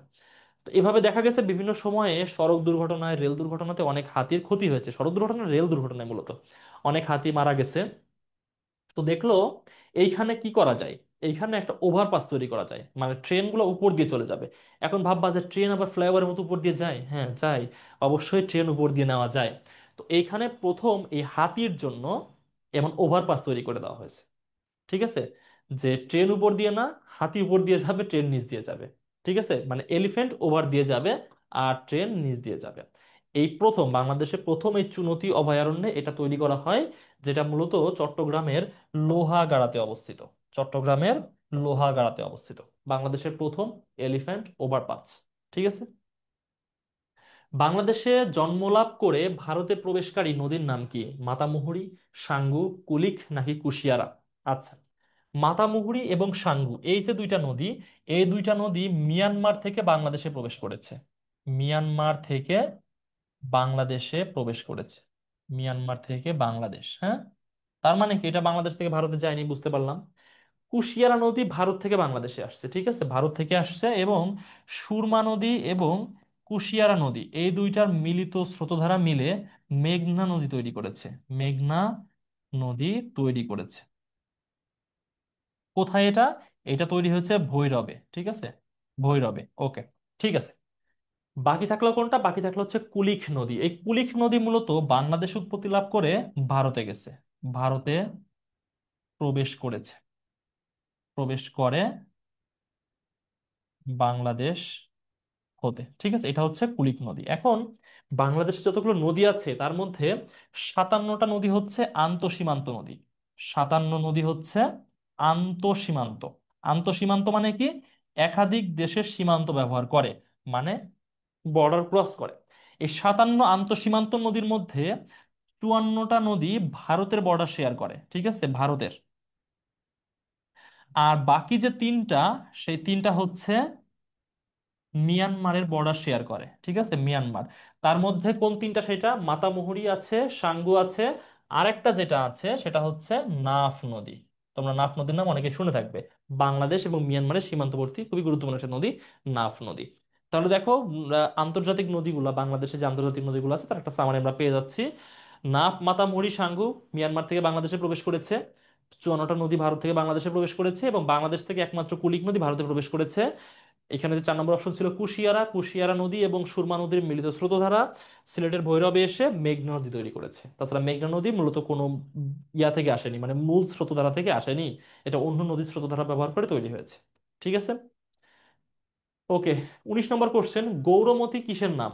আমের জাত, লিচুর জাত, তুলার প্রজাতি নাকি কলার জাত? গৌরমতি কিসের নাম? গৌরমতি কিসের নাম? উত্তর করার চেষ্টা করো একটু। দেখো, আমাদের আমাদের হচ্ছে Bangladesh agriculture research institute, Bangladesh agriculture research institute. এরা করে কি, বিভিন্ন ফসলের উন্নত জাত উদ্ভাবন করার চেষ্টা করে। আচ্ছা, তো এই বাড়ি বা বাংলাদেশ এগ্রিকালচারাল রিসার্চ ইনস্টিটিউট তাদের গবেষণালব্ধ ফলের ভিত্তিতে আমের নতুন একটা জাত উদ্ভাবিত হয়েছে, যার নাম হচ্ছে গৌরমতি। যার নাম হচ্ছে কি? গৌরমতি। তাহলে সঠিক উত্তর কোনটা? সঠিক উত্তর হচ্ছে এটা, আমের জাত। বাংলাদেশের একমাত্র খনিজ তেল ক্ষেত্র কোথায় অবস্থিত? বাংলাদেশের একমাত্র খনিজ তেল ক্ষেত্র কোথায় অবস্থিত? এখানে দেখো লেখা আছে বাখরাবাদ, তিতাস, হরিপুর নাকি বিয়ানীবাজার। বাখরাবাদ কোথায়? বাখরাবাদ হচ্ছে কুমিল্লাতে, তিতাস হচ্ছে ব্রাহ্মণবাড়িয়াতে, হরিপুর হচ্ছে সিলেটে, বিয়ানীবাজার হচ্ছে সিলেটে। আচ্ছা, তো এগুলো সবই গুরুত্বপূর্ণ গ্যাস ক্ষেত্র, এটা আমরা জানি। এগুলো সবই হচ্ছে গুরুত্বপূর্ণ গ্যাস ক্ষেত্র, এবং বাংলাদেশে প্রচুর পরিমাণে প্রাকৃতিক গ্যাসের সম্পদ আছে। কিন্তু বাংলাদেশে আসলে খনিজ তেলের সম্ভার আছে কিনা এটা আমরা অনেক ক্ষেত্রে জানি না। তো সঠিক উত্তর হচ্ছে আছে। বাংলাদেশের একমাত্র খনিজ তেল গ্যাস ক্ষেত্র হচ্ছে সিলেটের হরিপুর। সঠিক উত্তর কোনটা? সঠিক উত্তর হচ্ছে সিলেটের হরিপুর। এটা কোথায়? এটা হচ্ছে সিলেটে। বাখরাবাদ হচ্ছে কুমিল্লাতে, বাখরাবাদ হচ্ছে কুমিল্লাতে, তিতাস হচ্ছে ব্রাহ্মণবাড়িয়া। ঠিক আছে, তিতাস হচ্ছে ব্রাহ্মণবাড়িয়া, বিয়ানীবাজার হচ্ছে সিলেটে। এবং এই যে হরিপুর এটা গ্যাস ক্ষেত্রই ছিল, পরবর্তীতে এখান থেকে তেলের খনি আবিষ্কৃত হয়। এবং দিনে, দিনে 600 ব্যারেল, দিনে 600 ব্যারেল তেল এখান থেকে উৎপন্ন করা হয়, যেটা খুবই কম অ্যামাউন্ট, বাট ভালো, খারাপ না। আচ্ছা, বাংলাদেশের কোনটি ব্যাংক নোট নয়? 2 টাকা, 10 টাকা, 100 টাকা নাকি 1,000 টাকা? বাংলাদেশের কোনটি ব্যাংক নোট নয়? তাহলে দেখো, বাংলাদেশের অর্থ ব্যবস্থা, মুদ্রা ব্যবস্থা, ব্যাংক ব্যবস্থা থেকে করা কোশ্চেন। আচ্ছা, দেখো, আহ, যে নোটগুলো আমরা ব্যবহার করি, কাগজের নোট, এগুলো মূলত দুইটা ক্লাসিফিকেশন আছে। একটা হচ্ছে সরকারি নোট, একটা হচ্ছে কি সরকারি নোট, আর একটা হচ্ছে ব্যাংক নোট। এখন এখানে বলতেছে যে কোনটি ব্যাংক নোট নয়। সরকারি নোট কোনগুলা? সরকারি নোট হচ্ছে 10 টাকা থেকে শুরু করে 1,000 টাকার নোট পর্যন্ত, এগুলো হচ্ছে ব্যাংক নোট। এবং এইগুলাতে দেখবা যে বাংলাদেশ ব্যাংকের গভর্নরের সিগনেচার থাকে, সাইনটা থাকে কার? গভর্নর। দেখবা, টাকা তোমার পকেটে টাকা বের করে দেখো, 10 টাকা থেকে 1,000 টাকার নোটে বাংলাদেশ ব্যাংকের গভর্নরের সিগনেচার আছে। আচ্ছা, আর এর থেকে যে ছোট নোটগুলো আছে, মানে 2 টাকার নোট, 5 টাকার নোট, এগুলা যা আছে, মানে 10 টাকার নিচে যা আছে, 1 টাকা, 2 টাকা, 5 টাকা। আচ্ছা, আমি একটু অ্যাড করে দিই, 1 টাকাটা অ্যাড করে দিই। 1 থেকে 5, 1 থেকে 5 টাকার যে নোট আছে, এগুলাকে বলা হয় সরকারি নোট, এবং এগুলাতে বাংলাদেশ ব্যাংকের গভর্নরের সিগনেচার থাকে না। এগুলোতে থাকে কার সিগনেচার? এগুলোতে থাকে বাংলাদেশের অর্থ সচিবের সিগনেচার, বাংলাদেশের অর্থ সচিবের সিগনেচার। ঠিক আছে? তাহলে এইখানে বলতেছে বাংলাদেশের কোনটি ব্যাংক নোট নয়। তাহলে ব্যাংক নোট না মানে সেটা সরকারি নোট। এখানে সরকারি নোট কোনটা? 1 টাকা থেকে 5 টাকা কোনটা আছে? 2 টাকা আছে। তাহলে সঠিক উত্তর হচ্ছে 2 টাকা। সঠিক উত্তর হচ্ছে অপশন এ। বুঝতে পারছো এটা? ওকে। 22 নম্বর কোশ্চেন, সরকারি নিয়োগ লাভে সুযোগের সমতা গণপ্রজাতন্ত্রী বাংলাদেশের সংবিধানের কোন অনুচ্ছেদে বলা আছে? তাহলে দেখো, সংবিধানে চলে আসছি আমরা এখন। সংবিধান থেকে কোশ্চেন হয়, তাই না? সংবিধান থেকে অবশ্যই কোশ্চেন হবে। সরকারি নিয়োগ লাভে সুযোগের সমতা গণপ্রজাতন্ত্রী বাংলাদেশের সংবিধানের কোন অনুচ্ছেদে বলা আছে? তার মানে কি হচ্ছে, আমাদের যে জুলাই বিপ্লব হলো, এই জুলাই বিপ্লবের অন্যতম স্পিরিট কি ছিল? আমাদের সরকারি চাকরিতে নিয়োগ লাভের সমতা। এখান থেকে তো শুরু হয়েছে আমাদের এই যে বিপ্লব যুদ্ধ, মানে একদম গৃহযুদ্ধ হয়ে গেল পরবর্তী যেটা নিয়ে। এটা আমাদের তো সাংবিধানিক অধিকার। মানে এই যে সরকারি চাকরিতে তুমিও যা আমিও তা, সবাই সবাই সমান অধিকার পাবো, এটা আমাদের সাংবিধানিক অধিকার, আমাদের সংবিধানে বলা আছে। কোথায় বলা আছে? অনুচ্ছেদ 19, অনুচ্ছেদ 27, অনুচ্ছেদ 29 নাকি অনুচ্ছেদ 31? কোথায় বলা আছে? দেখো, অনুচ্ছেদ 19-এ কি বলা আছে? অনুচ্ছেদ 19-এ বলা আছে সুযোগের সমতা। অনুচ্ছেদ 19-এ বলা আছে সুযোগের সমতা, জাস্ট সুযোগের সমতা। ঠিক আছে? আচ্ছা, ইকুয়ালিটি অফ অপরচুনিটি। অনুচ্ছেদ 27-এ কি বলা আছে? অনুচ্ছেদ 27-এ বলা আছে আইনের চোখে সমতা। আইনের চোখে সমতা মানে আইনের চোখে সবাই সমান। এটা হচ্ছে অনুচ্ছেদ 27-এ বলা আছে। অনুচ্ছেদ 31-এ কি বলা আছে? আইনের আশ্রয় লাভের অধিকার। আইনের আশ্রয় লাভের অধিকার। ঠিক আছে? আইনের আশ্রয় লাভের অধিকার মানে তুমি বাংলাদেশের নাগরিক, তুমি আইনের আশ্রয় পাবে। মানে তোমাকে যে কেউ এসে তোমার অধিকার লঙ্ঘন করবে, এটা হবে না। তোমাকে যে কেউ এসে পেটাবে, এটা হবে না। তোমার যে কেউ এসে তোমার হাত পা ভেঙে দিয়ে যাবে, এটা হবে না। যে কেউ তোমার অর্থ সম্পদ নিয়ে চলে যাবে, এটা হবে না। আইনের আশ্রয় তুমি নিতে পারবে, এটা তোমার অধিকার। মানে এমন না যে তুমি প্রার্থনা করবা। মানে আমরা যাই না যে আমার একজন, মানে আমার মোবাইলটা নিয়ে চলে গেছে, বা আমার হচ্ছে পিটাইছে, আমি হচ্ছে থানায় গিয়ে আহাজারি করতেছি যে আমার এই মামলাটা নেন, থানা বলতেছে না এটা তো আমার থানার মধ্যে না, এটা আরেক থানার মধ্যে, এই বিভিন্ন রকম যুক্তিতর্ক। ভাই, এটা তোমার অধিকার, তাই না? আমার সংবিধানে বলতেছে আইনের আশ্রয় লাভের অধিকার, আমি আইনের আশ্রয় পাবো, সেটা যেখানেই হোক। এটা কিন্তু সংবিধান বলতেছে। বাট মানে আমরা কি মানে এটা পাচ্ছি না। যদিও এই প্র্যাকটিসটা আমাদের দেশে ডেভেলপ হয়নি, আমরা হচ্ছে মূলত আইনের আশ্রয় আমাদের অধিকার না, আইনের আশ্রয় হয়ে গেছে আমাদের মানে দয়া দাক্ষিণ্যের বিষয়। মানে যারা এই সেক্টরে আছেন, তারা যদি দয়া করেন তাহলে আমরা আশ্রয় পাবো, তাদের দয়া না হইলে পাবো না। মানে এমন একটা সিস্টেম চালু হয়ে গেছে আমাদের দেশে। দেখি যদি রাষ্ট্র সংস্কার হয় তাহলে ঠিক হবে। আচ্ছা, আর অনুচ্ছেদ 29-এ বলা আছে সরকারি নিয়োগ লাভের সুযোগের সমতা। সরকারি নিয়োগ লাভে সুযোগের সমতা, হ্যাঁ, শর্ট করে লিখে দিলাম যেহেতু এখানে আছে। তাহলে আমাদের অনুচ্ছেদ 29-এ যেটা বলা আছে সেটা হচ্ছে সরকারি নিয়োগ লাভে সুযোগের সমতা। তাহলে সঠিক উত্তর কোনটা? অনুচ্ছেদ 29। তো সংবিধান থেকে কোশ্চেন হবে, আরো গুরুত্বপূর্ণ বিষয় আছে, যেমন অনুচ্ছেদ 77-এ বলা আছে ন্যায়পালের কথা। তারপর হচ্ছে আমাদের আইন বিভাগ এবং বিচার বিভাগ যে আলাদা হবে, মানে শাসন বিভাগ বিচার বিভাগ যে আলাদা হবে, মানে সরকারের যে তিনটা অর্গান, আইন বিভাগ, শাসন বিভাগ, বিচার বিভাগ, এই যে বিচার বিভাগকে আলাদা করা, বিচার বিভাগের স্বাধীনতা, এটা হচ্ছে অনুচ্ছেদ 22-এ বলা আছে। হ্যাঁ, অনুচ্ছেদ 116 এতে বলা আছে। তো এই যে বিভিন্ন গুরুত্বপূর্ণ অনুচ্ছেদগুলা, আমাদের সংবিধানে কতবার সংস্কার হয়েছে, মানে সংশোধন হয়েছে, কোন সংশোধনগুলো বাতিল করা হয়েছে, আমাদের প্রস্তাবনাতে কি বলা আছে, আমাদের হচ্ছে যে শেষে যে শিডিউল গুলো আছে, হ্যাঁ, এই শিডিউল গুলাতে কি বলা আছে, এই প্রত্যেকটা বিষয় আমরা পড়বো ক্লাসে। সংবিধানের উপরে একটা ক্লাস থাকবে, সেই ক্লাসে বিস্তারিত পড়বো আমরা ইনশাল্লাহ। দেখো, এটাও 22 নম্বর কোশ্চেন, এটাও 22 নম্বর কোশ্চেন, ঠিক আছে? মানে 31টা কোশ্চেন বললাম না হয়েছে, মানে 30টায় তো করার কথা ছিল, 22 নম্বর রিপিট হয়ে গেছে বলে কোশ্চেন 30-এর পরিবর্তে 31 হয়ে গেছে। আচ্ছা, বাংলাদেশের রাষ্ট্রের প্রধান আইন কর্মকর্তা বলা হয় কাকে? তাহলে দেখো, বাংলাদেশের বিভিন্ন সাংবিধানিক যে পদগুলো আছে, সংবিধান প্লাস সাংবিধানিক প্রতিষ্ঠান বা পদ, এগুলো থেকে কোশ্চেন হয়, বুঝছো? মানে অনেক সময় সংবিধান থেকে না করে সংবিধানের যে অন্তর্ভুক্ত প্রতিষ্ঠানগুলো, সাংবিধানিক প্রতিষ্ঠান, এগুলো থেকে কোশ্চেন হয়। যেমন সুপ্রিম কোর্ট বা হাই কোর্ট বা বিভিন্ন অর্গান নিয়ে, মানে যেগুলো সাংবিধানিক প্রতিষ্ঠান, এগুলো থেকে কোশ্চেন হয়। আচ্ছা, তো এখানে বলছে বাংলাদেশ রাষ্ট্রের প্রধান আইন কর্মকর্তা বলা হয় কাকে? বাংলাদেশ রাষ্ট্রের প্রধান আইন কর্মকর্তা, এটা সাংবিধানিক একটা পদ, ঠিক আছে? কাকে বলা হয়? প্রধান বিচারপতিকে, হাইকোর্ট বিভাগের বিচারপতিকে, আপিল বিভাগের বিচারপতিকে, নাকি অ্যাটর্নি জেনারেলকে? কাকে বলা হয় বাংলাদেশ রাষ্ট্রের প্রধান আইন কর্মকর্তা কাকে বলা হয়? এটা তোমাদের উত্তর করতে হবে, মাস্ট উত্তর করতে হবে। কে কে উত্তর করবা বলো এটা। বাংলাদেশ রাষ্ট্রের সর্বোচ্চ আইন কর্মকর্তা কাকে বলা হয়? এটা 2 নম্বর 22। কোন 22 বলতেছো? আগে যে 22 ছিল সেটা সি উত্তর ছিল।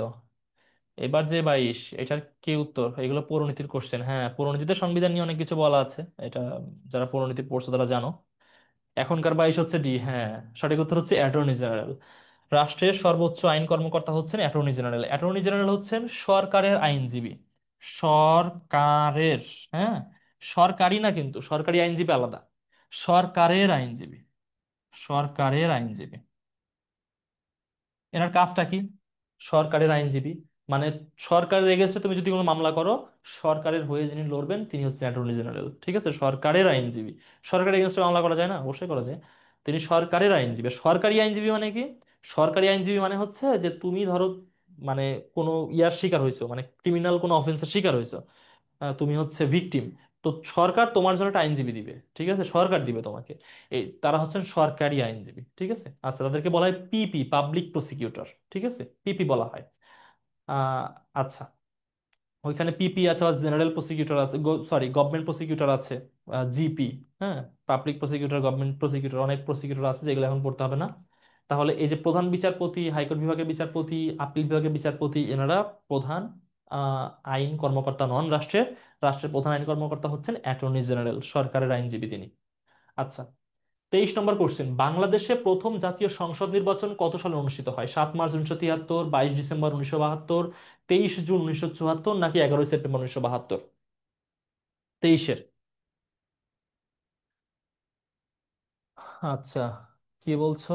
স্যার, আমরা করেছি গভর্নমেন্টের অপোজিটে মামলা। গ্রেট, মামলা করতে থাকো, আল্লাহ ভরসা। আচ্ছা, বাংলাদেশের প্রথম সংসদ নির্বাচন 23-এর, বলছো 7 মার্চ 1973। হ্যাঁ, সঠিক উত্তর একদমই। অন্যগুলো কেন সঠিক উত্তর না, কোনো ডেফিনেশন নাই। কারণ 7 মার্চ 1973 বাংলাদেশের প্রথম সংসদ নির্বাচন অনুষ্ঠিত হয়েছে, এটাই হচ্ছে মূল কথা। কোন ভাস্কর্যটি ভাষা আন্দোলন থেকে শুরু করে মুক্তিযুদ্ধ পর্যন্ত ফুটিয়ে তোলে? মানে একদম ভাষা আন্দোলন থেকে মুক্তিযুদ্ধ প্রত্যেকটা গুরুত্বপূর্ণ আন্দোলনকে একটা ভাস্কর্য ফুটিয়ে তোলে, কোনটা? রাজু ভাস্কর্য, অপরাজেয় বাংলা, সুপারজিত স্বাধীনতা, নাকি স্বাধীনতা সংগ্রাম? আচ্ছা, দেখো, রাজু ভাস্কর্য এটা কোথায় অবস্থিত? রাজু ভাস্কর্য হচ্ছে আমাদের ঢাকা বিশ্ববিদ্যালয়ের টিএসসি তে অবস্থিত। শ্যামল চৌধুরী হচ্ছেন ভাস্কর।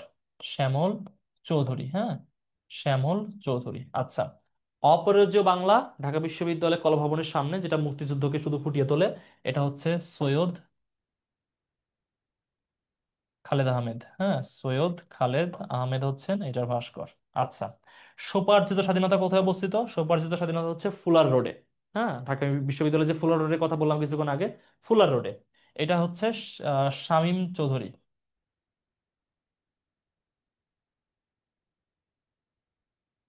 আচ্ছা, উম, স্বাধীনতা সংগ্রাম একই, সেম পার্সন এটা করছেন। এই স্বাধীনতা সংগ্রামটা কোথায় অবস্থিত? এটা হচ্ছে টিএসসি তে, টিএসসি যে চত্বরটা আছে টিএসসি চত্বরে। এবং এই স্বাধীনতা সংগ্রাম যে ভাস্কর্যটা আছে এটাই মূলত 1952 ভাষা আন্দোলন থেকে 1971 যে মুক্তিযুদ্ধ, এই প্রত্যেকটা বিষয়কে তুলে ধরে। ঠিক আছে, তাহলে সঠিক উত্তর হচ্ছে কোনটা? স্বাধীনতা সংগ্রাম। স্বোপার্জিত স্বাধীনতা কি জন্য বিখ্যাত? কারণ এটা হচ্ছে বাংলাদেশের উচ্চতম উচ্চতম ভাস্কর্য। উচ্চতম ভাস্কর্য মানে সব থেকে উঁচু স্কাল্পচার হচ্ছে স্বোপার্জিত স্বাধীনতা। আচ্ছা, আর স্বাধীনতা সংগ্রাম প্রত্যেকটা আন্দোলনকে তুলে ধরেছে। অপরাজেয় বাংলা কি জন্য বিখ্যাত? ঢাকা বিশ্ববিদ্যালয় কলাভবনের সামনের জন্য। রাজু ভাস্কর্য এটা হচ্ছে সন্ত্রাস বিরোধী। ঠিক আছে, সন্ত্রাস বিরোধী ভাস্কর্য। ঠিক আছে, সন্ত্রাস বিরোধী বা দুর্নীতি, সন্ত্রাস বিরোধী দুর্নীতি বিরোধী যা আছে সবকিছু এগেনস্ট হচ্ছে রাজু ভাস্কর্য, এর জন্য বিখ্যাত। ঠিক আছে। আচ্ছা, গুরুত্বপূর্ণ ভাস্কর্য, তাদের স্থাপত্য, এগুলো আমাদেরকে পড়তে হবে। ঢাকার বিখ্যাত তারা মসজিদ কে নির্মাণ করেন? সুলতান নুসরত শাহ, মির্জা গোলাম পীর, উমিদ খান নাকি মুসা খাঁ?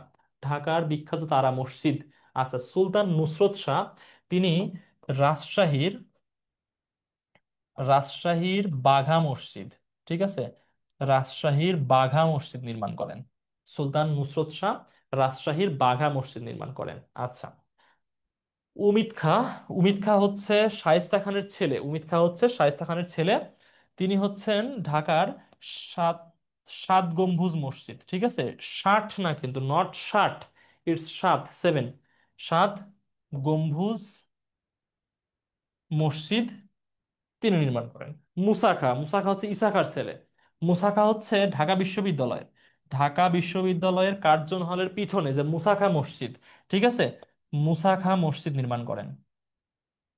মুসা খাঁ মসজিদ নির্মাণ করেন, এটা হচ্ছে ঢাকা বিশ্ববিদ্যালয় কার্জন হলের পিছনে মুসা খাঁ মসজিদ। উমিদ উমিদ খাঁ হচ্ছে সাত গম্বুজ মসজিদ। সুলতান নুসরত শাহ হচ্ছে রাজশাহীর বাঘা মসজিদ। এবং ঢাকার বিখ্যাত তারা মসজিদ এটা কে করছেন? এটা করছেন হচ্ছে মির্জা গোলাম পীর। মির্জা গোলাম পীরের আরেকটা নাম আছে, পরীক্ষার সময় সেই নামও দেওয়া থাকতে পারে।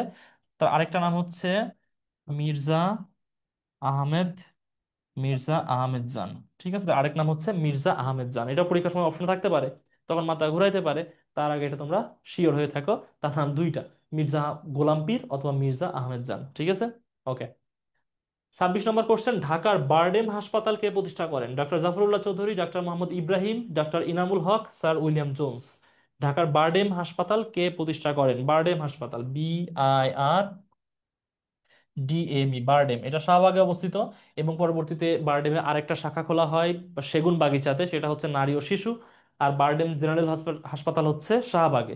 বারডেম হাসপাতাল কি জন্য বিখ্যাত? কারণ এটা হচ্ছে এশিয়া মহাদেশের মধ্যে বৃহত্তম ডায়াবেটিক্স হাসপাতাল।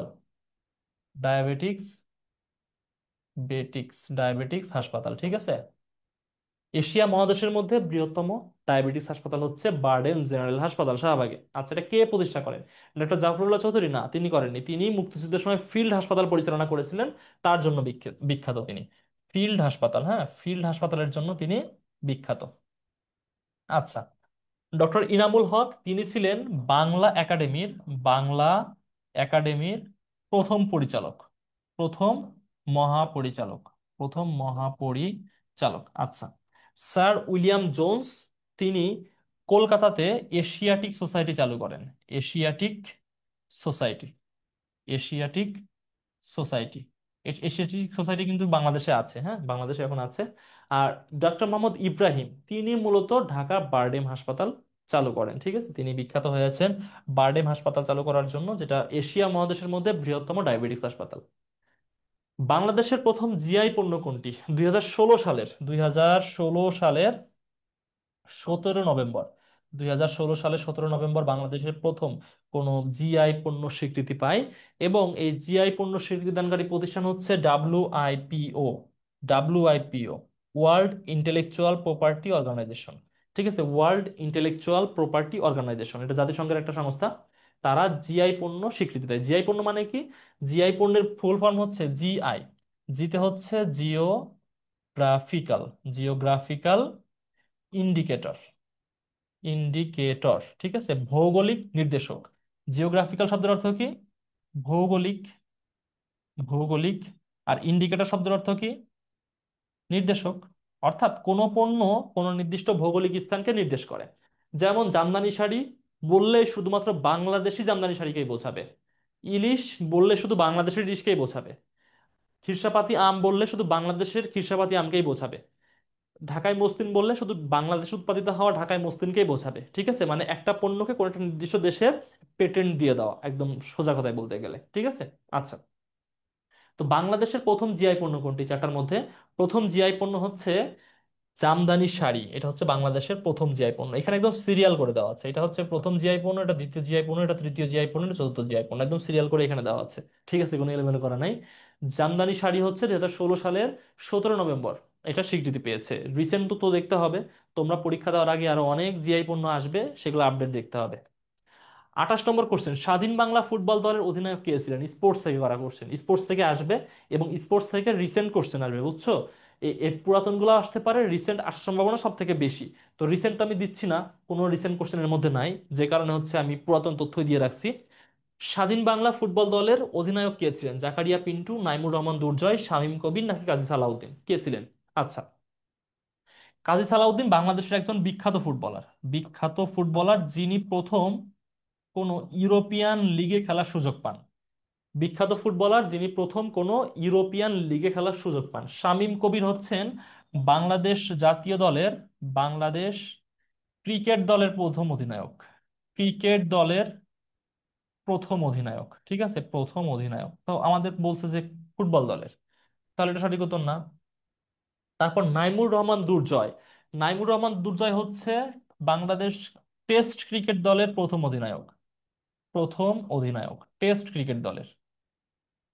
আর জাকারিয়া পিন্টু হচ্ছে আমাদের যে স্বাধীন বাংলা ফুটবল দল বা বাংলাদেশের প্রথম ফুটবল দল, তার অধিনায়ক জাকারিয়া পিন্টু।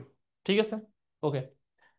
29 নম্বর কোশ্চেন, দ্বীপের রানী বলা হয় কোন স্থানকে? সন্দ্বীপ, ভোলা, পূর্বাশা, নাকি নিঝুম দ্বীপ? দ্বীপের রানী বলা হয় কোন স্থানকে? আমরা একদমই ক্লাসের শেষ দিকে, একদমই ক্লাসের শেষ দিকে, আশা করি সম্পূর্ণ ক্লাসে থাকবে।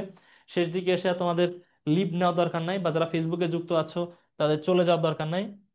সম্পূর্ণ ক্লাসে আশা করি থাকবে তোমরা। ওকে, দ্বীপের রানী বলা হয় কোন স্থানকে? সন্দ্বীপ, ভোলা, পূর্বাশা, নাকি নিঝুম দ্বীপ? আচ্ছা, এখানে সন্দ্বীপ কোথায় অবস্থিত তোমরা জানো অবশ্যই, বাংলাদেশ একদমই দক্ষিণ দিকে ভোলা জেলাতে সন্দ্বীপ অবস্থিত। আচ্ছা, পূর্বাশা, নিঝুম দ্বীপ, নিঝুম দ্বীপ হচ্ছে নোয়াখালীতে, বুঝছো? নিঝুম দ্বীপ হচ্ছে নোয়াখালীতে অবস্থিত। আহ এখানে পূর্বাশা দ্বীপ নিয়ে একটু আলোচনা করতে হবে। পূর্বাশা দ্বীপের আরেক নাম হচ্ছে আহ পূর্ব নিউমুর দ্বীপ। হ্যাঁ, পূর্বাশা দ্বীপের হচ্ছে আরেক নাম হচ্ছে পূর্ব নিউমুর, পূর্ব নিউমুর দ্বীপ। আরো নাম আছে এর, কিন্তু এই দুইটাই বিখ্যাত, পূর্বাশা, পূর্ব নিউমুর। আর কি আছে এর নাম? উম, আর কি আছে পূর্বাশা দ্বীপের, আর কি নাম আছে? পূর্বাশা, পূর্ব নিউমুর, এই দুইটাই তো। আর আরেকটা মনে হয় আছে, খুব সম্ভবত মনে নাই আমার এখন এই মুহূর্তে। আচ্ছা দেখো, এই পূর্বাশা দ্বীপের হিস্ট্রি হচ্ছে যে এই পূর্বাশা দ্বীপটা 1970 সালে ভোলা সাইক্লোনের সময় ভেসে ওঠে। 1974 সালে বাংলাদেশের ডিটেক্ট করে যে এখানে একটা দ্বীপ জেগে উঠছে। এর আগেই মার্কিন রাডারে এটা ধরা পড়ে যে এখানে একটা দ্বীপ জেগে উঠছে, এবং ধীরে ধীরে এর এরিয়া বাড়তে বাড়তে প্রায় 10,000 মিটার এটার এরিয়া হয়ে যায়, অনেক বড় দ্বীপ। আচ্ছা, তো তখন ভারত এই দ্বীপটার মালিকানা দাবি করে, এবং 1980 সালের দিকে ভারত করে কি? আচ্ছা, আর কি বলছো? তোমাদের নোয়াখালীর, হ্যাঁ। আচ্ছা, তো ভারত কি করে, তাদের হচ্ছে সেনাবাহিনী পাঠায় এই দ্বীপে, এবং এই দ্বীপটা দখল করে নেয়। এটা হচ্ছে, এই দ্বীপটা হচ্ছে হাড়িয়া ভাঙা নদীর তীরে অবস্থিত, নদীর মোহনায়, তীরে না, মোহনায়। হাড়িয়া ভাঙা, হাড়িয়া ভাঙা নদীর মোহনায়। হাড়িয়া ভাঙা নদী হচ্ছে বাংলাদেশ এবং ভারতের সীমান্ত নির্ধারণকারী একটা নদী। এই তীরের এই নদীর মোহনা, মানে এই নদী যেখানে গিয়ে সমুদ্রে মিশছে, ঠিক সেইখানে এই দ্বীপটা জেগে ওঠে। তো ভারত 1980 সালের দিকে সেনাবাহিনী পাঠায়, দ্বীপটা দখল করে নেয় এবং ভারতের পতাকা উড়িয়ে দেয়। তো বাংলাদেশে তো ক্ষমতা নেই ভারতের সাথে যুদ্ধ করে দ্বীপ নিয়ে নিবে।